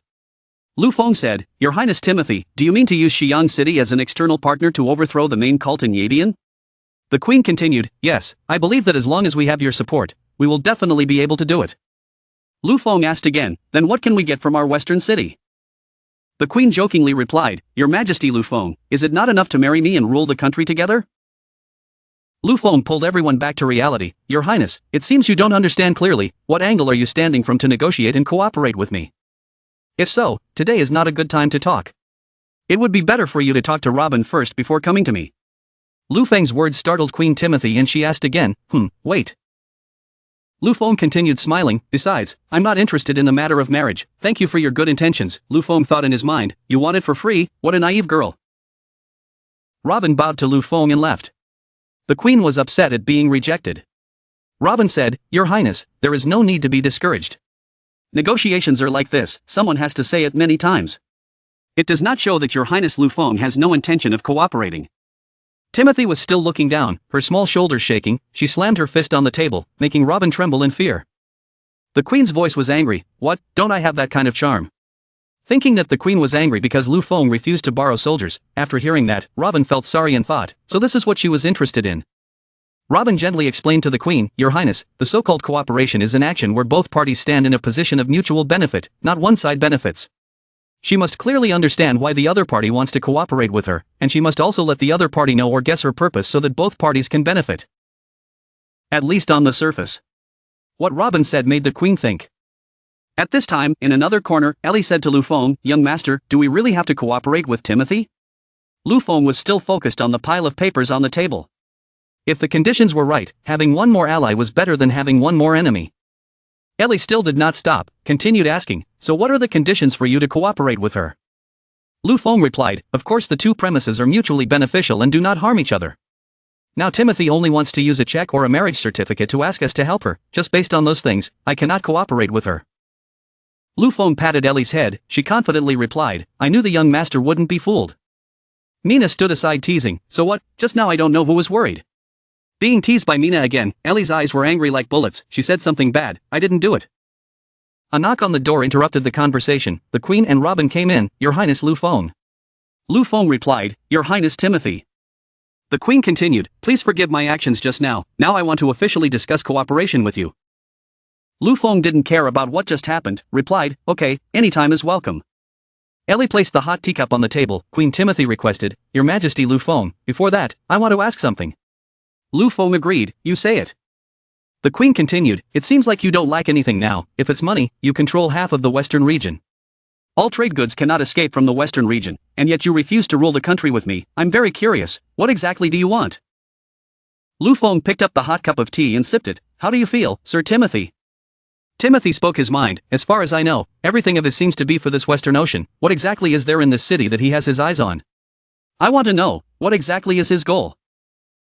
Lu Feng quietly put the teacup down on the table, it turned out she wanted to ask this. This place to me is not just a city, this place holds my memories, to me, this is my home, so developing this place, making this place strong, is all for me and the people around me to live better. It is also for me to have the strength to protect the people I care about. Hearing Lu Feng's noble words, the queen was moved and said, so that's how it is, this is the benefit of your majesty Lu Feng. Your Excellency Lu Feng, my kingdom was once a great kingdom, but because of the cult it gradually declined and has now become a country filled with blind sickness. The people are ignorant, the nobles are corrupt, and the power is unjust. I want to restore the glory of Yadian, make Yadian shine again, and become as rich and vibrant as the Western Ocean. So I want to cooperate with you. No, to be exact, please help me. The queen's tears now fell down as she said emotionally. Looking at the queen like that, Lu Feng felt a little sorry and said, then, what can I get? The queen continued, your city will not be invaded by the Holy See. Your future will also have the friendship of a great power and loyal ally. Along with the Yadian market will expand for you. This is an investment, I wonder if your Excellency Lu Feng is interested or not. The queen's words made Lu Feng think. The queen's eyes were filled with anticipation, her hands clasped before her chest in prayer. After thinking for a while, Lu Feng's face brightened and he spoke very attractively. I agree to this cooperation, now tell me about the matter of the sect master. The queen now felt her senses return and replied, thank you, Lu Feng. The friendly handshake between the queen and Lu Feng marked a good cooperation. Lu Feng said, the benefits are the same, and the potential is great, why not agree? The queen happily replied. That's right, your majesty Lu Feng, the marriage invitation I mentioned earlier is still valid. It turns out that the queen still hasn't given up, Ellie shouted, she moved a little further away from the young master. Lu Feng felt embarrassed when he saw this, Your Highness Timothy, oh. The queen approached Lu Feng and said, Your Excellency Lu Feng, according to my intelligence, this time the cult leader has a total of 5 important figures coming to Yinglu country. Among them, Parkin and Carol were already dealt with by His Excellency Lu Feng. The remaining 3 were all on the crown prince's side. Ellie was using all her strength to pull the queen away from Lu Feng. Queen Timothy was determined to hold on. Lu Feng agreed, which made his refusal unspeakable. At that time, on the battlefield, the army of the first prince was being destroyed by the Black Knife. There were screams, the giant came, ran away, the giant's eyes were cold, smiling as he looked at the soldier. The soldier shouted in fear, don't come here. Before he could finish his sentence, the giant's sword swung down, and the other man fell on the spot. The giant raised his head to the sky and laughed with satisfaction, ha ha ha, running away when in trouble. In the end, he was just a bunch of useless rats. Hearing about what was happening on the battlefield outside, the Crown Prince angrily slammed the table. A bunch of trash. 5 attacks were all defeated by that guy. Can any of you deal with that big guy? A general stood up and said, Your Highness, calm down. That giant expert is really not easy to deal with. The first prince absolutely won't listen. I don't care if it's the giant or the dwarf, I just want him dead. The head priest spoke up at this moment. Your Highness, the giant race is very powerful. In this world, there are few people who know how to survive like the descendants of the giant race. I want to say that, if we want to deal with him, I'm afraid we will have to change our plan. The Crown Prince turned back and said. What way? The priest's eyes turned vicious as he said, Use poison. The Crown Prince let out an "oh" sound. The priest stepped forward and lifted the curtain. A figure stepped out and introduced himself to His Highness. Poison expert. Mr. Dick. A mysterious man. One eye bandaged. Mr. Dick walked in from outside the door. He had an injured eye. His face was full of coldness as he greeted the Crown Prince. In the dead of night, a few of them. The first Prince Lucia and the long-haired, silver-haired man from the religion. Mr. Dick and the other subordinates discussed a sinister plan to eliminate that giant expert. The first Prince Lucia turned around. His face was full of intrigue. He said smugly. Then, Mr. Dick. When the time comes, I will hand that damn giant over to you to deal with. Mr. Dick smiled wickedly and replied. Leave it to me. I will make him die a very painful death. Hearing this, the Grand Prince Lucia was delighted. He spread his arms out. Laughed loudly. Ha ha ha. All right. All right. Everyone. You are all my left and right hands in dealing with green. Wait until I unify Yinglu.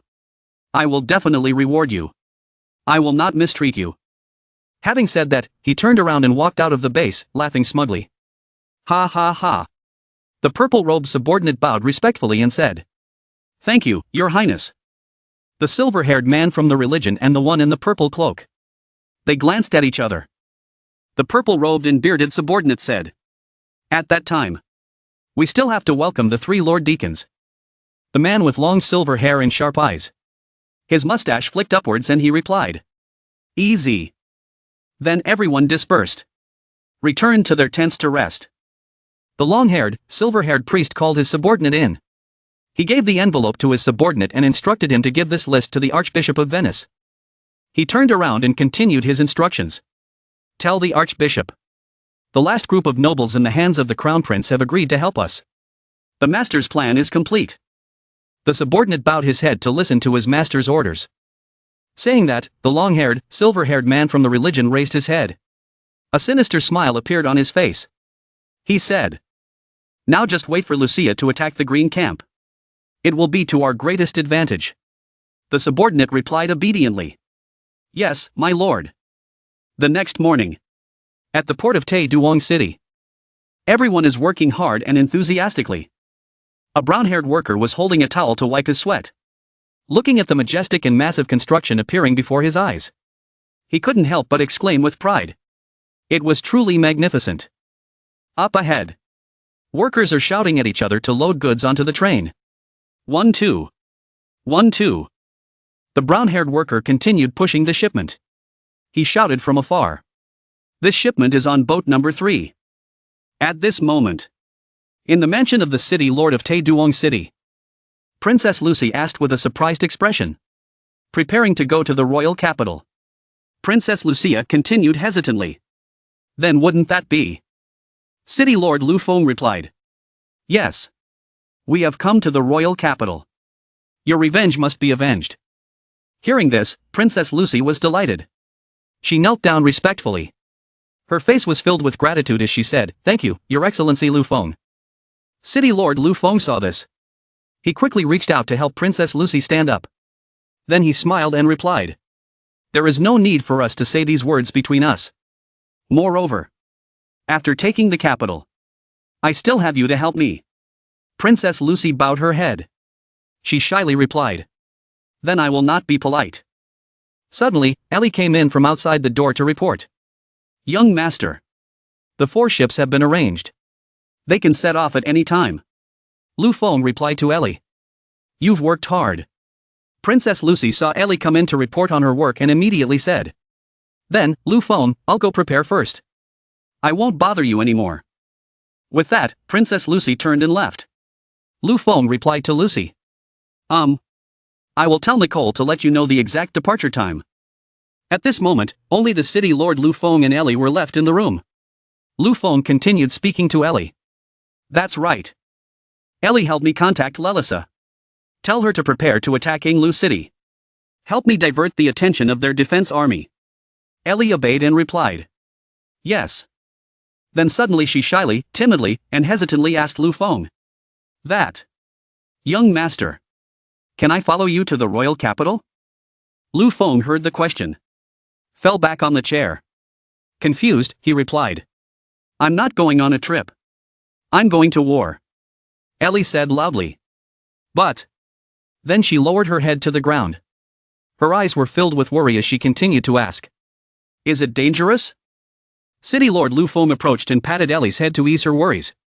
He smiled and said, Don't worry. The royal capital is not a difficult matter for me. Furthermore, the West Young City. I need Ellie to help me guard it. Leave it to Ellie. I'm at ease. Ellie was embarrassed. Her cheeks were red but still a little resentful. She pushed Lu Feng's hand away and said. Humph. She could only say a few words to comfort him. Then, Lu Feng handed Ellie the documents and said. I'll be gone for a few days. You can see these plans. Ellie replied with a surprised expression. She picked up the plan and read it with suspicion. The initial plan was to unify the races. Unify the business structure. Design a heavy industrial system. Then, Lu Feng put both hands on Ellie's shoulders and approached her to instruct her. This time. There was a period of time when I was not in Xiang City. After you read it, you can add some of your personal opinions. These things. It's inevitable in the future. It is an important issue that determines how long we can be strong. The sooner we prepare, the sooner we will grasp it. Leave it to you. Ellie. Ellie looked confused. Answer, yes. Then she bowed her head. Her eyes were full of sadness. She thought to herself. There was a time when she was not in the Western Ocean. After knowing that she could not go with the city lord Lu Feng, Ellie sadly returned to her room. Night came. She changed into a very cool nightgown. It was as if she was preparing to go to the beach. Just looking at it was enough to make her excited. She stood in front of Lu Feng's door, hesitating, not daring to enter. Consoling herself for her actions at this moment. It was not because she was lonely. It was because the young master was too excellent. She was afraid that someone else would take him away. This is called taking the initiative. That's right. That's exactly it. Ellie's beach outfit. Revealing her fair skin. Her super slim waist. Her long legs. Along with her rosy cheeks. Her blue eyes. Her cute cat ears. Lu Feng must be crazy about this. She gently opened the door of Lu Feng City Lord. She muttered. Take the initiative to make the first move. Then she thought to herself. Mina and Nicole aren't coming tonight. So, it's an opportunity. She stood outside the door wondering. Lu Feng. Young master. Are you asleep yet? City Lord Lu Feng was currently lying on the bed covered with a blanket. Ellie entered the room. She quickly locked the door and approached Lu Feng's bed. The sound of the door latch startled Lu Feng awake. He sat up and saw Ellie, surprised. Ellie. Ellie was tiptoeing when she suddenly heard Lu Feng's voice. She was startled and panicked. She screamed. Ah. Ellie regained her composure. She stood still. Hesitantly asked. Young master. Are you still not asleep yet? Lu Feng did not understand what was going on. He replied calmly. Preparing to sleep. Ellie clenched her fists. Her face was red. Her cat ears drooped. Her whole body was shaking. She continued speaking hesitantly. That. Because Mina and Nicole both had something to do tonight. Then that. Suddenly. Ellie mustered up her courage and shouted loudly. In short. I will sleep with the young master tonight. Before Lu Feng could say anything, she had already rushed to the bed. Lu Feng was startled by Ellie's actions. Our city lord shouted in shock. Ah. Ellie. Ellie crawled under the covers. She couldn't help but be surprised to see Flay here too. She shouted. Flay. It was unexpected that the two of them would meet in such an awkward situation. Sharing the same worries. Flay asked Ellie in confusion. Ah. Ellie is also afraid of being lonely, so she came to sleep with the young master. Ellie's face darkened. Her face was full of disappointment. Yes. That's right. Flay continued. Then let's sleep together. Ellie was in pain. All her plans, all her preparations were in vain. She thought to herself. Obviously, she didn't think like that. Lu Feng scratched his head. A little disappointed. Not knowing how to handle it. Hesitantly said. Ellie. Tonight really wasn't a good night. Ellie seemed to have been seen through by Lu Feng. She frowned and explained. What? What is not convenient? Flay and I are the same. Come to sleep with the young master. Going to sleep is very simple. Oh my god. Who would believe that? You can fool a child. But our city lord Lu Feng understands everything. Lu Feng covered his face and thought. His eyes were sparkling. The appointment with Ellie. Okay. Then wait for me to come back. Come again. Ellie snuggled into Lu Feng's arms. She softly replied. She thought to herself. Forget it. That's good too. The next morning. At the port of Xiang City. Everything was ready. Lu Feng and everyone prepared to set off for the royal capital. The guard reported to Lu Feng. Young master. All 1,500 soldiers have boarded the ship. The wolf warrior squad has also arrived. Supplies are ready. Please give instructions. Lu Feng replied. Then let's go. The guard said loudly. Understood. With that, Lu Feng waved goodbye to everyone. Nicole also waved. Said goodbye to Lu Feng. Young master. Must return soon. Ellie also said. Young master. Have a good trip. City Lord Lu Feng turned his head and replied. Rest assured. The flag of the ship fluttered in the middle of the sea. Lu Feng shouted loudly. I'm leaving. At this moment, First Prince Lucia led his troops to the Second Prince Green's base. The Second Prince brought along a whole army of knights who were already standing there to welcome his brother. Second Prince Lucia curled his lips and spoke. Lucia. You still dare to come? It seems that the teachings of the past few days were not profound enough. Grand Prince Lucia said with cold eyes. Humph. Today I must kill you. Second Prince Green replied arrogantly, full of challenge. Kill me. Then let's see if you have the ability. Grand Prince Lucia shouted loudly. He encouraged his knights. Knights, just kill Green. That is when you will enjoy glory and wealth. The entire army of the Grand Prince charged forward with great fervor. They shouted in unison, kill. Second Prince Lucia shouted loudly. Order the soldiers. Come up to me. Then the two sides charged at each other. Killing without hesitation. Smoke and dust filled the air. The sound of weapons clashing. People falling like straw. The Viscount on the First Prince's side. Waving his blade, he caused all the Second Prince's soldiers to fall. Suddenly there was a terrible noise. Both man and horse flew into the air. It turned out to be the giant expert from the Second Prince's side. His heavy footsteps terrified everyone.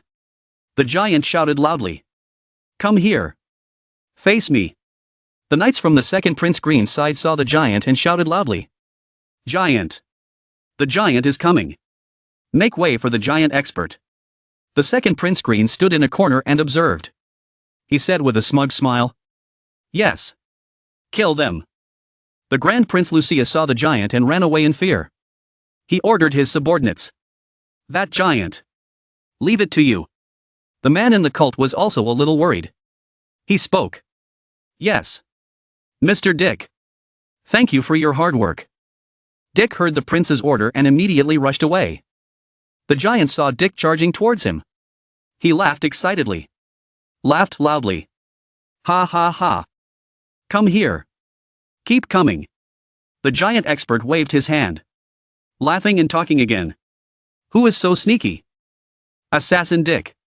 Holding a bow and arrow, he aimed it straight at the giant's mouth. He said to the giant. He wants to take your life. The arrow flew straight to the giant's mouth. The giant did not know that the arrow was poisonous. So he used his white teeth to catch it. The giant shouted loudly. The little guy was poisoned. Even the assassin Dick had to admire the giant's skills and exclaimed. Amazing. Dick stepped back and continued with a sneer. But you're still poisoned. Then suddenly, the giant felt dizzy. His hands and feet trembled. His whole body had no strength left.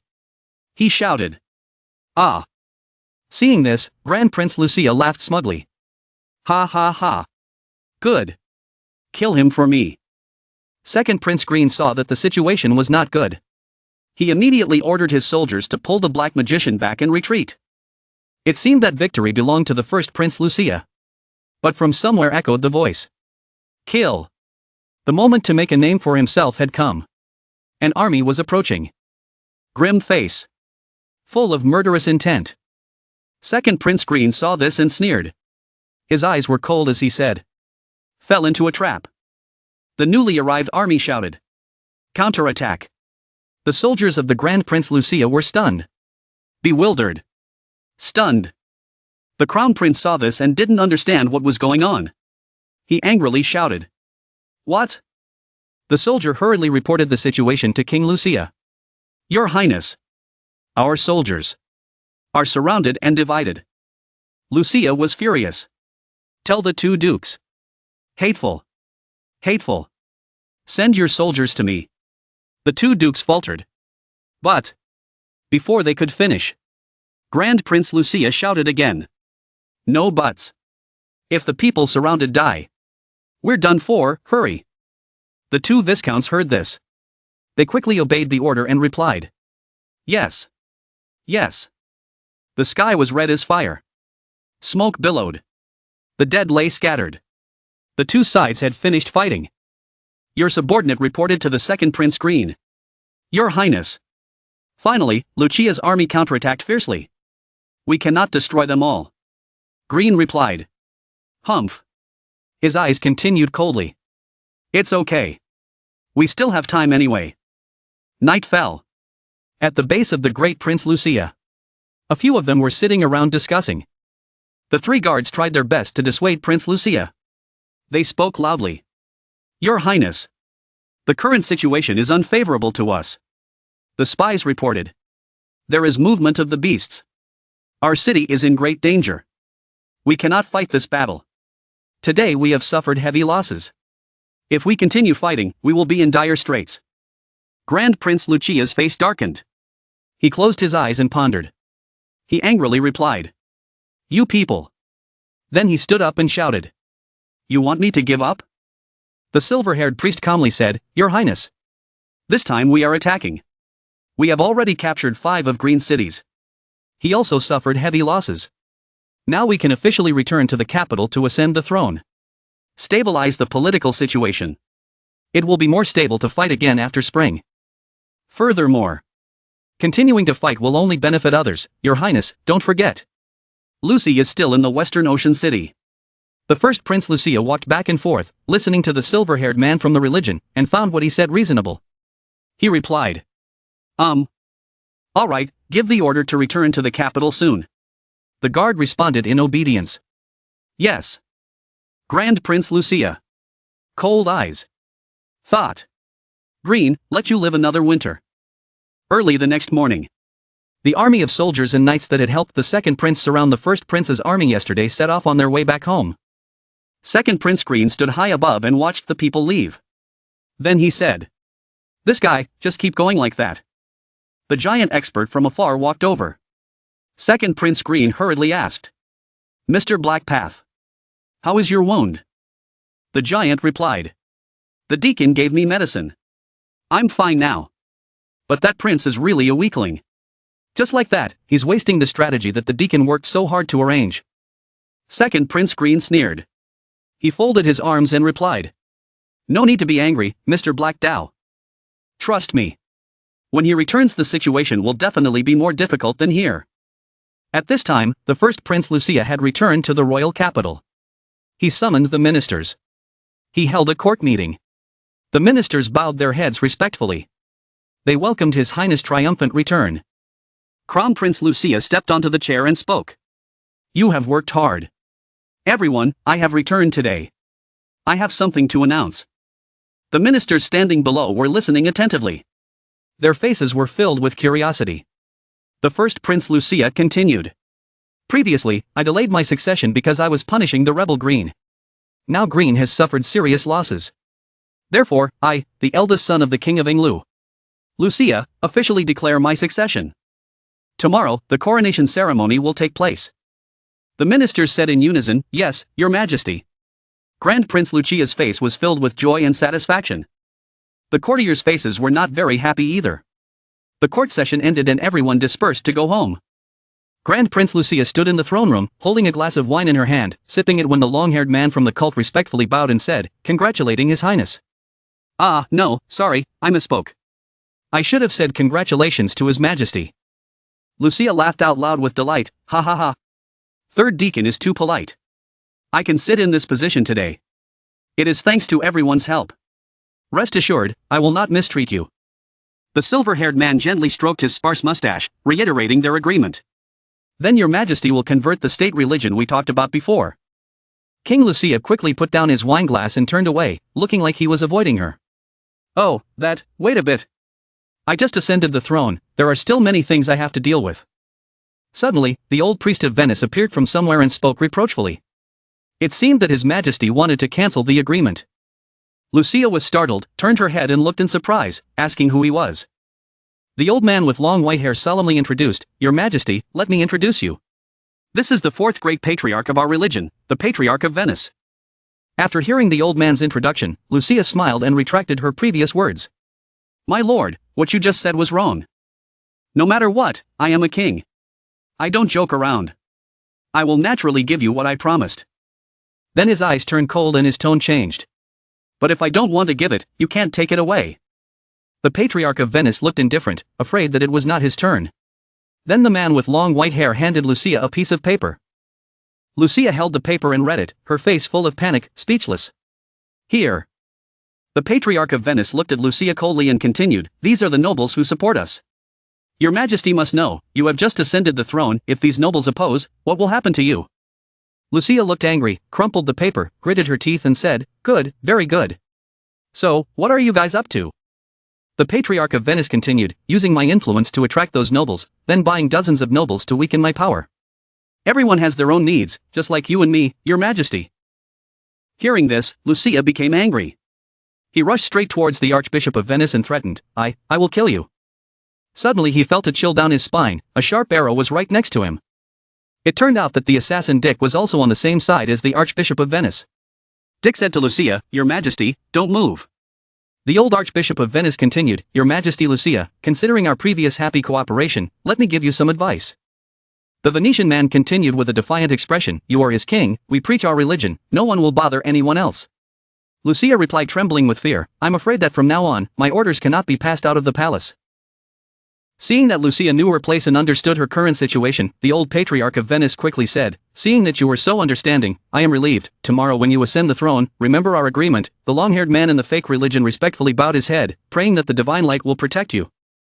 Assassin Dick said goodbye to Lucia, Goodbye, Your Majesty the King. With that, the three people from the cult left Lucia's place. After they left, Lucia was angry, she slammed her fist on the table and shouted loudly, Hateful, hateful. As soon as he left the room, the old Archbishop of Venice ordered the silver-haired man to pass the message to Archbishop Yad. Yinglu had fallen into the hands of the god, the silver-haired man obeyed, yes. Then he wondered and asked the old man of Venice, the Archbishop, what should Lu Feng do in the west? What about the border beastmen? The old Venetian leader stroked his beard and replied, The border beasts are not enough of a threat. I have already arranged the manpower. That Lu Feng. Just a small lord. Don't be nervous. When we have taken all the cities, are we still worried that we won't be able to take down a small lord? The old man with long white hair and a sinister smile replied, Yes. At this time, a small rabbit was playing on the bank of the Yutui River, when suddenly a large ship appeared. The waves hit the ship's fence. The rabbit saw this and ran away on all fours. It was the city lord Lu Feng's ship, on its way to the royal capital. The ship was almost there. In the distance were majestic buildings filled with golden lights. The moonlight shone brightly in the sky of the royal capital Yinglu, white clouds floated along with snowflakes falling gently, creating an extremely romantic atmosphere. At this moment, the sound of Lu Feng's steamboat echoing loudly as it gradually approached the port of the royal capital Yinglu. Lu Feng sat inside the cabin, holding a cup of coffee in his hand, leisurely sipping. He said leisurely, so easily and quickly arrived at the royal capital? Unexpectedly, this modified ship moved at such lightning speed. Really, Princess Lucy, don't you think we should thank Miss Lalisa?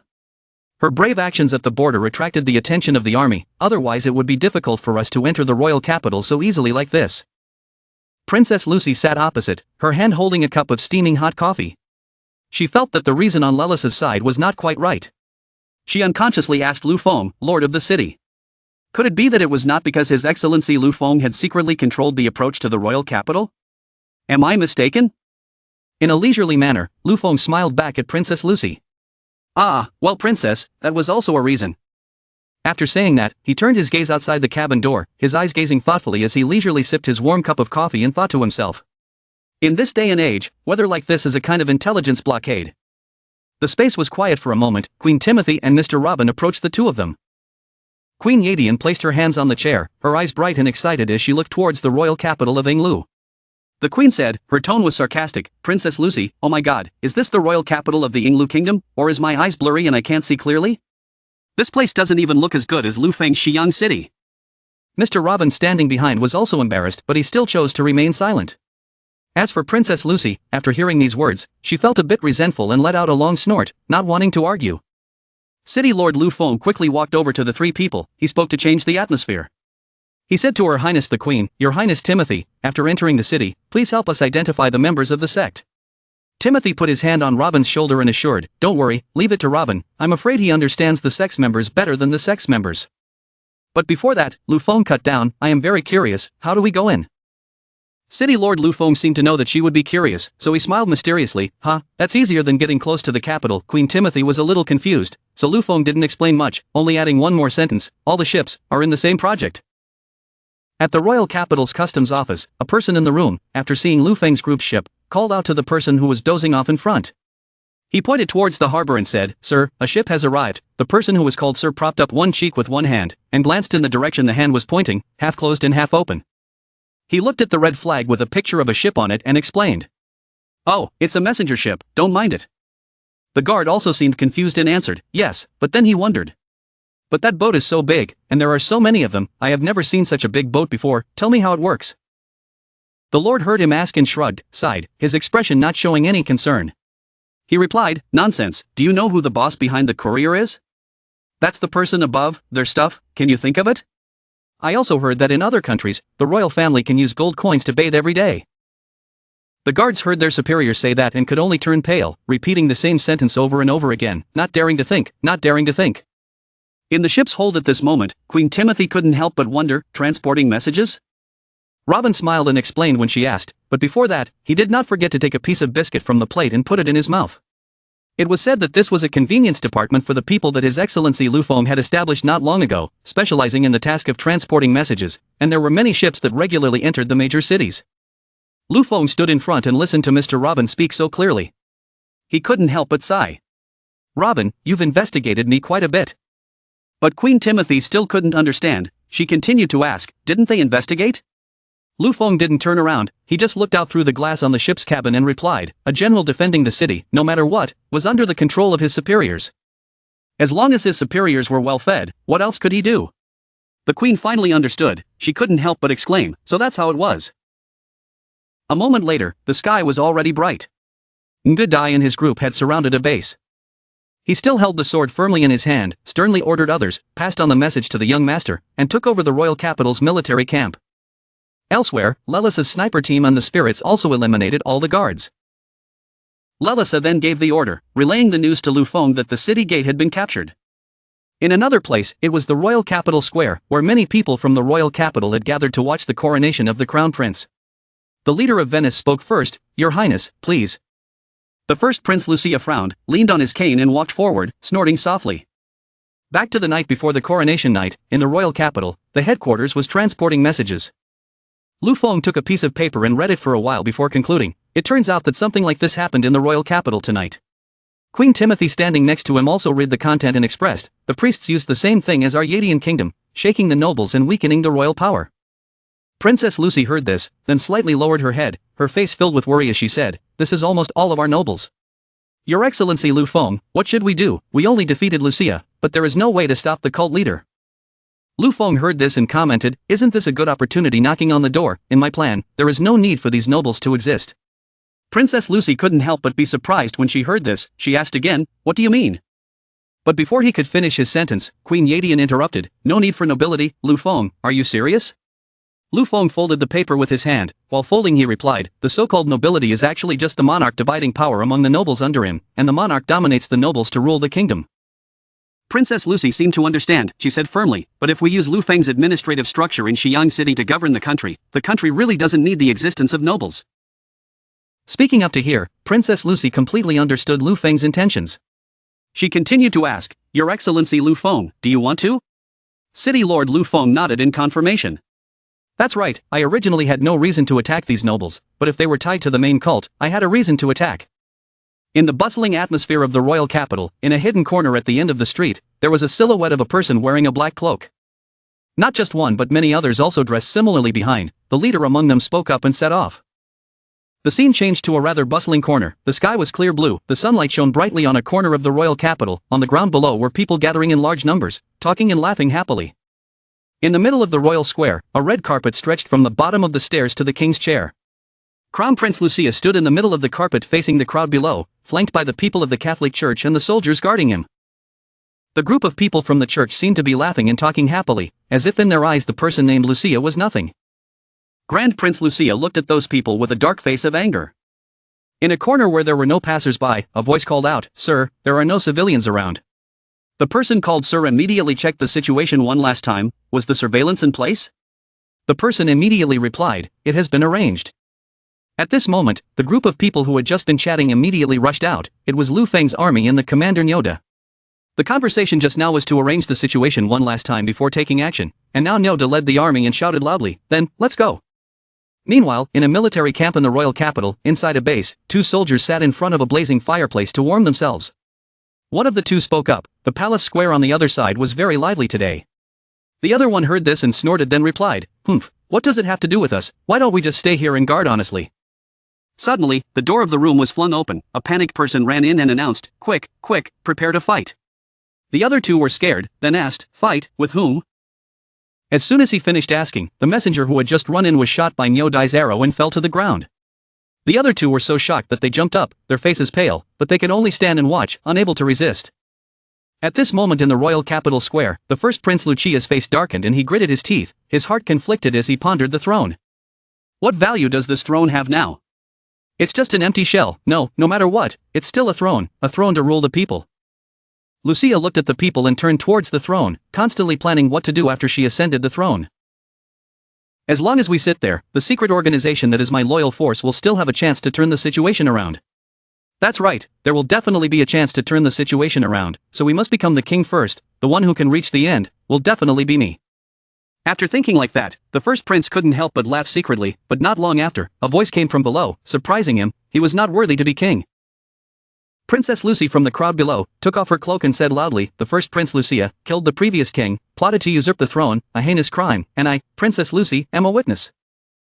The people around looked at Lucy in surprise. They were talking to each other. "Princess Lucy, is it really Princess Lucy? Could the news from a few months ago be true?" Princess Lucy also said the same thing. The Grand Prince Lucia could not help but lose his composure at this moment. His heart was full of guilt. He spoke nonsense. "Someone, arrest this woman who speaks nonsense for me." The prince's soldiers immediately obeyed the order and rushed forward to capture Lucy. But very quickly, they were hit in the neck by a hidden arrow and fell down. The people around were extremely scared when they saw this scene. A blond man looked so scared that he stuttered, oh no, someone's dead." The people around him saw him still standing there watching, so they kindly reminded him and ran away. The people began to run away. At this moment, Lu Feng led the army and steadily walked to Lucy's side. He sarcastically said, "Is that a foul word? Lucia, you should understand very well." Seeing Lu Feng suddenly appear, the first prince couldn't help but wonder, "Who are you?" Lu Feng then raised his hand and bowed sincerely. "Lu Feng of Xiang City, the one who assisted Princess Lucy, has come to judge your crimes." The Patriarch of Venice looked at this situation and said with difficulty two words, "Lu Feng." The soldiers behind him, all with bewildered faces, turned to ask, so many soldiers, how could he bring them in? We haven't received any news. The Grand Prince saw that Venice was not doing anything, so he loudly ordered, Catholic Patriarch of Venice, what are you standing there for? Quickly send someone to arrest them. However, contrary to Lucia's attitude, the Cardinal of Venice stood still and did not accept the order, coldly spitting out 7 words, what does this have to do with me?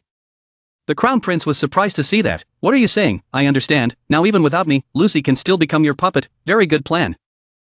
At this point, old Venice admitted, Your Majesty, this is also a helpless matter, after all, compared to you, Your Majesty Lucy clearly has a better reputation. Unable to rely on the Venetian old man anymore, the Crown Prince turned to call out, General Benson. But at this time, who could stand on the Crown Prince's side anymore? General Benson looked indifferent and coldly replied, Your Majesty, this is your royal family's business, it is not convenient for us nobles to interfere.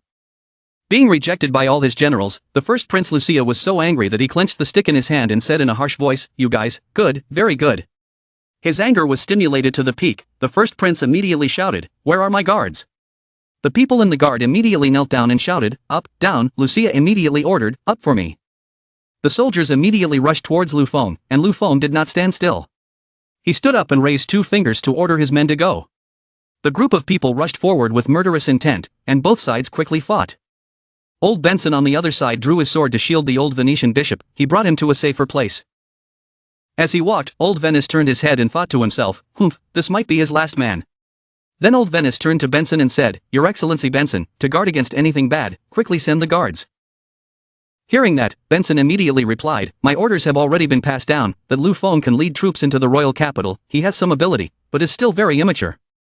A sinister smile appeared on Benson's face. He added, Wait for my army to arrive, we can capture them all, we can control the kingdom through controlling Her Highness Lucy. The old Archbishop of Venice also revealed an ugly expression of agreement when he heard this, that's right. The battle was still going on fiercely, the sounds of slashing and killing mixed together, the sound of weapons clashing loudly. Lucia's people kept falling down one by one, making him surprised. Lucia immediately spoke up, Surrender, Lucia. However, Lucia was extremely stubborn, he could not accept defeat. He angrily shouted, No, absolutely not, I am the king's eldest son, of course I am also the heir to the throne. Nina kicked Lucia from behind, knocking him unconscious. She put her hands on her hips and said, Why do you all talk so much nonsense? Seeing the situation before his eyes, the battle had tilted towards Lu Feng. The Archbishop of Venice couldn't help but wonder, Your Excellency Benson, they've already finished fighting, your men haven't arrived yet. Not only Venice said so, even Benson couldn't imagine, it was clearly not like that, logically speaking, they should have arrived long ago. After settling the matter with the Crown Prince, Lu Feng and his men turned to look towards the church.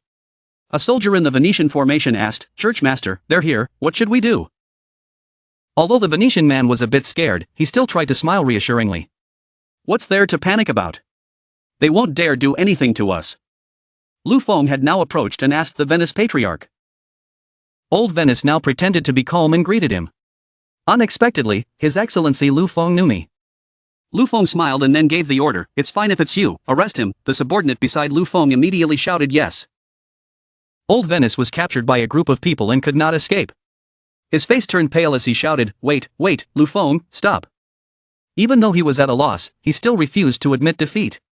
He shouted, Lu Feng, don't think that taking the royal capital means you can let Her Highness Lucy sit in that position. Without me, you will lose the support of all the nobles. City Lord Lu Feng, with an indifferent expression, poured cold water on Venice with his words. You are right, so I intend to deal with all of you. The remaining soldiers from General Benson's team all looked surprised when they heard Lu Feng say that. What? Lu Feng continued to order the people holding the old Venetian god to take him down and lock him up. Up until this moment, he still hadn't given up struggling. While being taken away, he still tried to struggle and curse, Damn it, you guys go to hell. The soldiers on General Benson's side watched the scene, momentarily at a loss for words. Seeing the silence, Lu Feng stood in the middle of his guards. His face was smiling but his words were stern. Everyone, I think you all know very well that only my voice is useful here now, so don't do anything unnecessary, understand? Benson's group of generals listened, no one dared to argue, they could only tremble, sweat, and stammer, yes, yes. At the prison, the Archbishop of Venice was deliberately pushed into a cell by Lu Feng's subordinates. The guards' faces were cold and their movements were decisive, not listening to his blabbering. He was pushed hard, his face distorted, he lost his balance and fell forward. The priest cried out in pain, Ah! After being locked up, his face was distorted, he angrily shouted and cursed, Stupid prisoner, God will curse you. The guard was still indifferent, not caring, but turned around and walked out, ignoring his screaming. At this moment, a voice came from behind, the sect master. He had not noticed anyone behind him, and was busy shouting at his guards. He heard someone calling him and turned around. He saw that they were all familiar people. He asked doubtfully, "Third Deacon, why are you all here?" The group of people were dressed exactly like the sect master. It turned out they were all members of the sect. Among the group, someone stood up to explain, "Sir, the sect master is Timothy and Robin, Lu Feng, and they are a group." The Archbishop of Venice was startled and shouted, "What?" The other person told the sect master about what happened, why they were captured here. "I asked a few people, they were all staying at the coronation hall this morning. Lu Feng's men suddenly rushed in and captured all of us. Not leaving any of us behind. This must be a good deed done by that bastard Robin. Now the sect master's people from all over the royal capital are here." Hearing this news, the face of the Archbishop of Venice turned pale, his whole body trembled, his head ached, and he fell backwards in shock.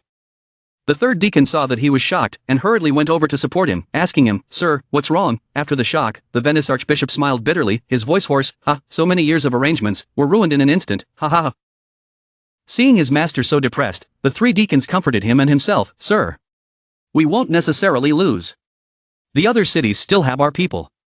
We just need to spread the news." The Archbishop of Venice was an experienced man. How could he not know his current situation? He immediately said a sentence, exposing the harsh reality. How could he contact him? Lu Feng would not let him leave the capital. Besides, it was winter now. Wait until spring, everything would be over. After the Archbishop of Venice said this, everyone fell silent. The silence seemed to suffocate everyone here.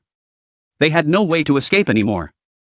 At the city lord's mansion, Taeduong City, Nicole happily shouted, "There is news from the royal capital." Then Nicole ran to where Ellie was working, boasting, "The young master has taken the royal capital." Ellie raised her head, picked up the letter Lu Feng sent, and said with a happy and proud voice, "I knew it, the young master is fine, let me see." Nicole thought or worriedly asked, "Speaking of which, if the royal capital was taken by the young master, would the nobles outside the royal capital listen to him? What if they rebelled and attacked the royal capital?" Ellie quickly reassured him, saying, "Don't worry, the young master has already prepared in advance. Wait until those nobles know that the young master has taken the royal capital. It will be the time when the young master will come knocking at the door. Now, we just need to do the remaining things well." Ellie's face was full of cunning, and she couldn't help but think of the misery of those nobles. Then Ellie ordered Nicole, "All right Nicole, notify the fleet. How can the ship set off?" Nicole raised her hand to her forehead and saluted in response, "All right, representing the city lord, Miss Ellie." In the royal capital, Princess Lucy opened the room right in front of her father's. Looking at each object in the room, each object was associated with her memories of her father. Lucy looked at the table, where her father often worked. She remembered when she was little, she often ran here, hugged his leg and cried, "Dad." At that time, her father lovingly patted her head, concernedly asking her, "Lucy, where did you go today?" At that time, she happily told him, "If father eats with me, I will slowly tell you." Father's words were warm. He laughed and said, "Ha, Lucy knows how to discuss conditions with me. Okay, then today I will eat with Lucy." Thinking of this, Lucy's whole body trembled. She missed her father so much. She missed the times when her father pampered and loved her. She remembered that day, the last time she saw her father, talked to him for the last time. At that time, he was seriously ill, but still thought of her. He held her hands, said, "Lucy, go outside, don't come back." Perhaps at that time, he had known everything in advance and wanted her to be safe, so he told her to leave. At this moment, tears flowed from her eyes, hot tears fell down. Lucy whispered, "Father, I'm back." Lu Feng entered the room from outside and saw Princess Lucy standing by the window, staring blankly outside. She asked, "So you're here?" When Princess Lucy saw Lu Feng enter, she quickly wiped her tears away. She didn't want Lu Feng to see her so weak. Lucy said, "Your Highness Lu Feng." She walked over to Lu Feng, smiled, and said, "Thank you. If it weren't for you, I really don't know when I would be able to come back." Lu Feng saw this and smiled in response. "Don't be so polite. I promised you this." Lucy suddenly realized something and asked doubtfully, "That, Your Excellency Lu Feng? There is something I want to discuss with you. No, I should say I hope you will definitely agree." Lu Feng was curious. You tell me." Princess Lucy placed her hands on her chest, her face full of determination, firmly saying, "I want to give the throne of Yinglu to you. Please become the king of Yinglu." Lu Feng's face was blank, full of surprise. Lu Feng did not expect Lucy to say that. "Lucy, you..." Lucy saw that Lu Feng was still doubtful and continued, "Your Excellency Lu Feng, please listen to me to the end. I once eavesdropped on your conversation with His Highness Timothy, because she and I are the same. We are both curious about you, curious why you did all those things." Lucy recalled the conversation last night. She had stood at the door eavesdropping. Lucy continued, "He said he was protecting his home, protecting a place full of memories, but from what I see, it seems that's not all. As I see it, there must be another magical world in your eyes, and you admire that world very much, so you brought all the good things from that world here. This is a change of fate, a reform of the new world. If you want to protect beastmen like Mina and Ellie, a western city is probably enough. But if you want to protect more beastmen, if you want Mina, Ellie and the others to live in the world you want, you must step up to a higher stage, right? You helped me get revenge, now I want to use this to repay you. Lu Feng was surprised by Lucy's words. Lucy probably said exactly what Lu Feng wanted. Lu Feng no longer hesitated and agreed. I can take the position of king. Princess Lucy heard this, her face lit up, happily said, really, thank you, Your Excellency Lu Feng. Lu Feng talked about the current situation of himself and everyone now, but next we have a lot of things to do, we still have to deal with Green, there are many tasks to arrange. So before that, Lucy, you have to help me rule the kingdom for a while. Princess Lucy turned pale, her whole body was in a panic and she didn't know what to do as she said to Lu Feng. Oh, then Lu Feng, I don't know at all, don't say anything, it might cause trouble. Lucy was even more panicked, moreover those nobles could not help me handle official business. Before Princess Lucy could finish speaking, Lu Feng interrupted her, saying, don't worry, I have already arranged it. A noise, someone came in from outside, young master, I'm here. Lu Feng turned to the person who just came, smiled and replied, hard work, Via. Lu Feng introduced Via to Lucy. Via was previously a teacher in Xiang City and later came to study at my administrative structures. She also helped Heishui City build an administrative system similar to Xiang City. Via smiled, raised her hand to greet Lu Feng, received the order, and said to Princess Lucy. Rest assured, Your Highness Lucy, I and the students I brought will help you build a stable and effective administrative system in the royal capital. By then, you will have no need to worry about those nobles. Princess Lucy heard that and replied with peace of mind, well then, thank you for your hard work, Via. Via smiled and said, leave it to me, then she turned to Lu Feng and said resentfully. But, young master, when people were in Blackwater City, I heard that you made more delicious dishes. Lu Feng then calmed Via down, smiling and saying, when I get back, I will ask Nicole to make them for you. Hearing this, Via smiled even more happily, alright, Your Highness Lucy, there's no need to delay, let's get to work. Princess Lucy nodded and sat down at her desk, with Via beside her to guide and instruct her. Lu Feng saw this and smiled happily, thinking to himself, then I also have to think about how to deal with that Green guy. In another place, the second Prince Green had an angry expression on his face, he shouted, what, the royal capital was taken by Lu Feng. The soldier below heard that and immediately replied, yes, Your Highness. Second Prince Green gritted his teeth, his eyebrows furrowed, his expression filled with disbelief, how could he do it? The Kimo elf stood to the side, silently speaking, very formidable, daring to send troops in winter, and even capturing the royal capital. Deacon Hong standing beside added, if we didn't have eyes and ears in the royal capital, we wouldn't know what happened. Kimo approached the second prince and suggested that His Highness, at this moment, should rob all the cities that the first prince had captured. Second Prince Green nodded in agreement, that's right. Lu Feng, you really are giving me a great gift. Green's eyes lit up, the corners of his mouth lifted up in joy. He hurriedly ordered people, where are the people? Before he could give the order, he was interrupted by a loud scream from outside.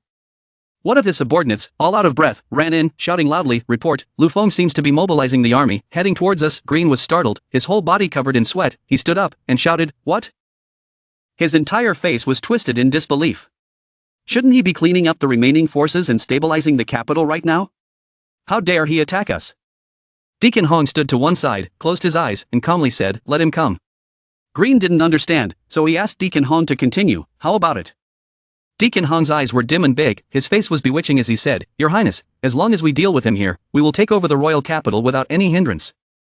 Hearing this, the second prince also found it reasonable, his eyebrows relaxed, that's right, then just use the gift originally prepared for Lucia and give it to him. Then he smiled sinisterly, ordered his men to prepare for battle. Outside, the snow was falling heavily. Second Prince Green said to Kimo and Mr. Black Knife, Kim Deacon, at that time, we will have to rely on you and Mr. Black Knife.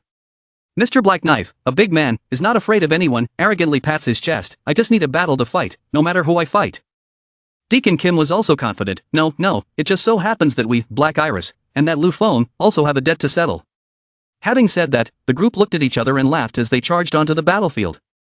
In a large area, the ground was completely covered in white snow, the snow was falling from the sky, showing no signs of stopping. The wind was blowing fiercely, the temperature was very low, if one did not dress carefully, they would freeze immediately. In the middle of this white snowy space was Lu Feng, wearing a white outfit, riding a horse full of caves. On the other side of the battle line, the army led by second Prince Green was preparing for battle with great ferocity. Seeing Lu Feng on the other side, the silent second prince, filled with murderous intent, arrived. Lu Feng stood on the other side of the battle line, just hummed lightly, looked at the army led by second Prince Green, and said, "It seems they have been waiting for us for a long time." Behind Lu Feng was an army fully armed and dressed, full of spirit and fearless. The second prince saw Lu Feng, laughed loudly, opened his mouth to threaten, aimed at lowering the morale of Lu Feng's army. "Lu Feng, this is my border, you retreat early, I can still spare your life." Seeing him so arrogant, Lu Feng didn't care, his face was cold, he said, "If you want to fight then fight, leave the nonsense, when you lose then we'll talk again." The second prince could not provoke Lu Feng, but was provoked by Lu Feng in return, so he gritted his teeth in anger. Deacon Hong stood by and whispered to the second prince, "Your Highness, they have just arrived. Why don't we attack while their army's formation is still unstable?" The second prince nodded, "Okay," then shouted to the soldiers behind, "Everyone listen, kill." Having said that, he rode his horse forward and galloped forward. The army behind him also charged forward and charged towards Lu Feng. The Black Knife Lord, his whole body was full of enthusiasm as he rushed forward, like a dog with its leash cut, screaming, "Ha, who is here to die?" But just as the army flew forward, a sky of arrows flew from Lu Feng's army. The whole army was stunned by this situation. Black Knife hurriedly used his huge sword to block. The soldiers were not so lucky. They were shot by arrows and fell to the ground, unconscious. The second prince was startled and terrified, an alarm rang in his head. How could this be? Their army clearly had not yet adjusted their formation, how could they counterattack so quickly? On the other side, Niu Dai shouted loudly, commanding all the archers to act. The second group retreated, the third group fired, the first group prepared, and the other squads immediately entered combat positions. The entire army shouted in unison, "Yes," and then followed the commander's command and counterattacked. Lord Black Knife raised his sword above his head, using it as a shield to block the arrows, his entire body unable to move. The soldiers hurriedly reported the situation, asking for further instructions. "Sir, we basically cannot charge through, our shields cannot block it." After saying that, those people were quickly shot by arrows, seriously injured and collapsed. Black Knife gritted his teeth, he couldn't let this situation continue, if it continued like this he would die sooner or later, he had to break through the encirclement. Thinking his doing, he jumped up, flying through the arrows. "Don't think using arrows can stop me." He jumped to Lu Feng's side in one step, he raised his saber and slashed down. The people below were startled, their eyes widened as they looked up, watching the saber coming down. If this saber came down, the people below would definitely be split in half. Suddenly a loud noise rang out, a white shadow flashed past, and Black Knife's sword was blocked by the spear. The soldiers below quickly ran to the sides, leaving room for the two to fight. Leia used her spear to knock away the Black Blade's sword, then used her spear to strike him twice in a row. Her entire face turned black, her eyes shining brightly, like a grim reaper on the battlefield. Seeing someone attacking, Hak Dao quickly knelt down to stabilize his center of gravity, raised his sword to his chest, and blocked the attacks like a leopard. At this moment, Black Knife was sent flying back a step, and couldn't help but sigh, the force was too great. Then he looked at Leia standing in the distance, and said in surprise, "Wings, bird race, using a spear, could it be the winged assassin on the assassin list?" Leia stood there with her spear in hand, her face cold as ice, and replied, "It's been a long time since anyone called me by that name."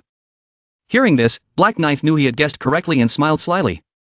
"Very good, you are very qualified to be killed by me." On the other side, Lu Feng rode his horse and stood in front of the cavalry. After Niu Dai had thoroughly inspected them, he informed Lu Feng that the young master could now take action. The cavalry below stood in neat rows, ready to attack the enemy. Lu Feng gave the order and the entire army charged. Having said that, the entire army charged forward, fearing no one, shouting, "Kill!" Having said that, both sides charged forward, colliding with each other, meeting each other, touching and fighting, fearless, the morale of the entire army rose sky high. Lu Feng was sitting on his horse when suddenly a black shadow flashed past, leaving behind black afterimages in the air. From behind Lu Feng, Kimo held a knife in his hand and flew down, slashing towards Lu Feng, shouting as he slashed, "Lu Feng, die!" The saber flew over, but Lu Feng remained still, not moving even a bit. Kimo's saber was about to touch Lu Feng when a flash of light was heard along with a loud noise. Kimo's whole body was thrown far away, and the sword also fell from her hand. She screamed ah in pain, then fell to the ground. It turned out that Lu Feng used only one hand to not only block the stab but also hit her. Lu Feng's face remained cold, without any extra expression as he looked at her. Lu Feng pulled the reins, the horse turned its head towards Kimo, galloping towards her. After Lu Feng's attack, Kimo quickly regained his balance and knelt on one knee, thinking to himself, "Damn it." Kimo pulled out the knife on his body, grabbed it, and threw it towards Lu Feng, preparing for the next attack. But before she could do anything, she felt a sharp pain. She opened her eyes and looked down. In front of her chest, a shiny sword was lying there. On her chest a stream of red blood flowed from it, wetting a large area of her clothes. Her eyes widened, she looked at Lu Feng in disbelief. A large mouthful of blood spurted out from her mouth, she said in disbelief. No, it can't be.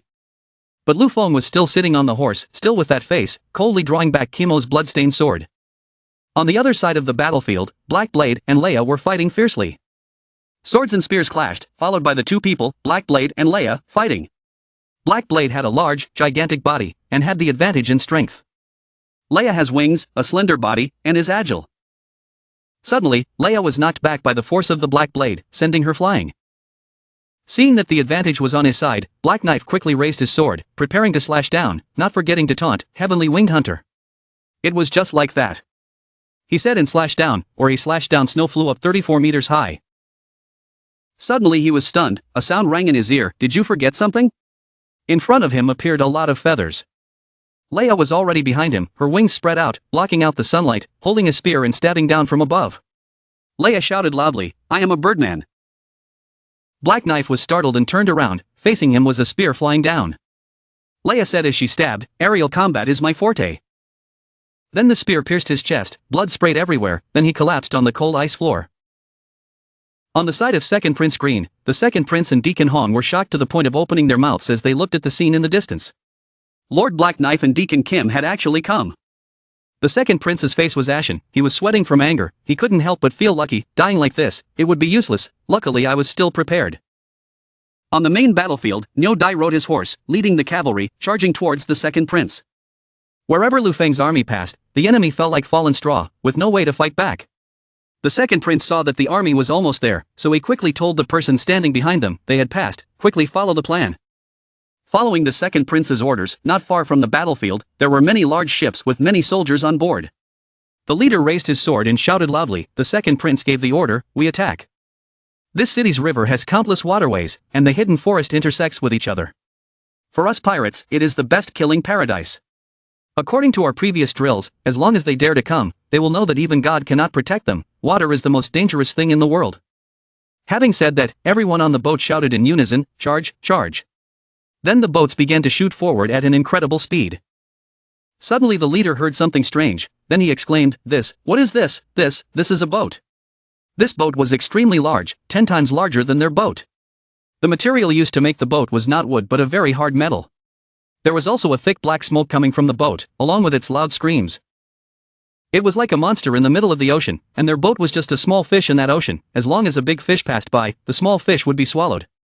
And here, their boat was smashed into 1,000 pieces by that iron boat. The people on the small boat saw the scene and hurriedly ran away, shouting to each other, hurry, run away quickly. When the boat was broken, some people were still trying to hold on to the wooden planks to stay afloat. But before they could be happy for long, a team of archers from the big boat started shooting at the people in the water. It was like they were playing fish shooting. From afar, the Second Prince and his group saw this scene, their mouths wide open in shock, not believing what they were seeing. The Second Prince saw this and shouted angrily. What? Aren't pirates invincible in naval battles? They can't even hold out for more than 10 minutes, it's too useless.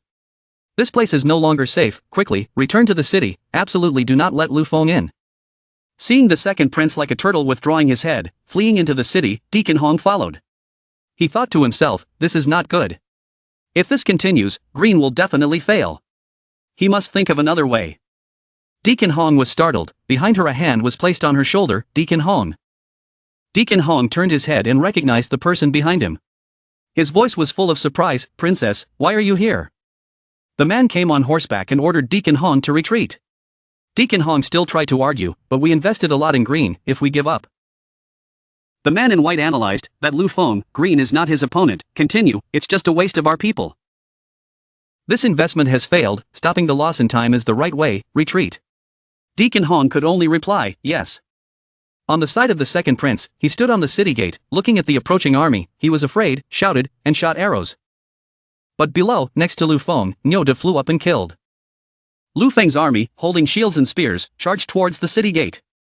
The Second Prince shouted loudly, shoot for me, absolutely don't let them come near. Then many arrows were shot down below. Suddenly, one of the Second Prince's subordinates discovered something, pointed to the sky. There, what is that? The Second Prince also looked up at the sky in surprise. There are many hot air balloons in the sky. On the hot air balloons there are many people, many soldiers. Each balloon is piloted by 3 birdmen. These balloons are heading towards the city gate. The second prince's face turned pale and he was scared. Something came to his mind. He heard that Lu Feng had an Air Force squadron. Could it be these people?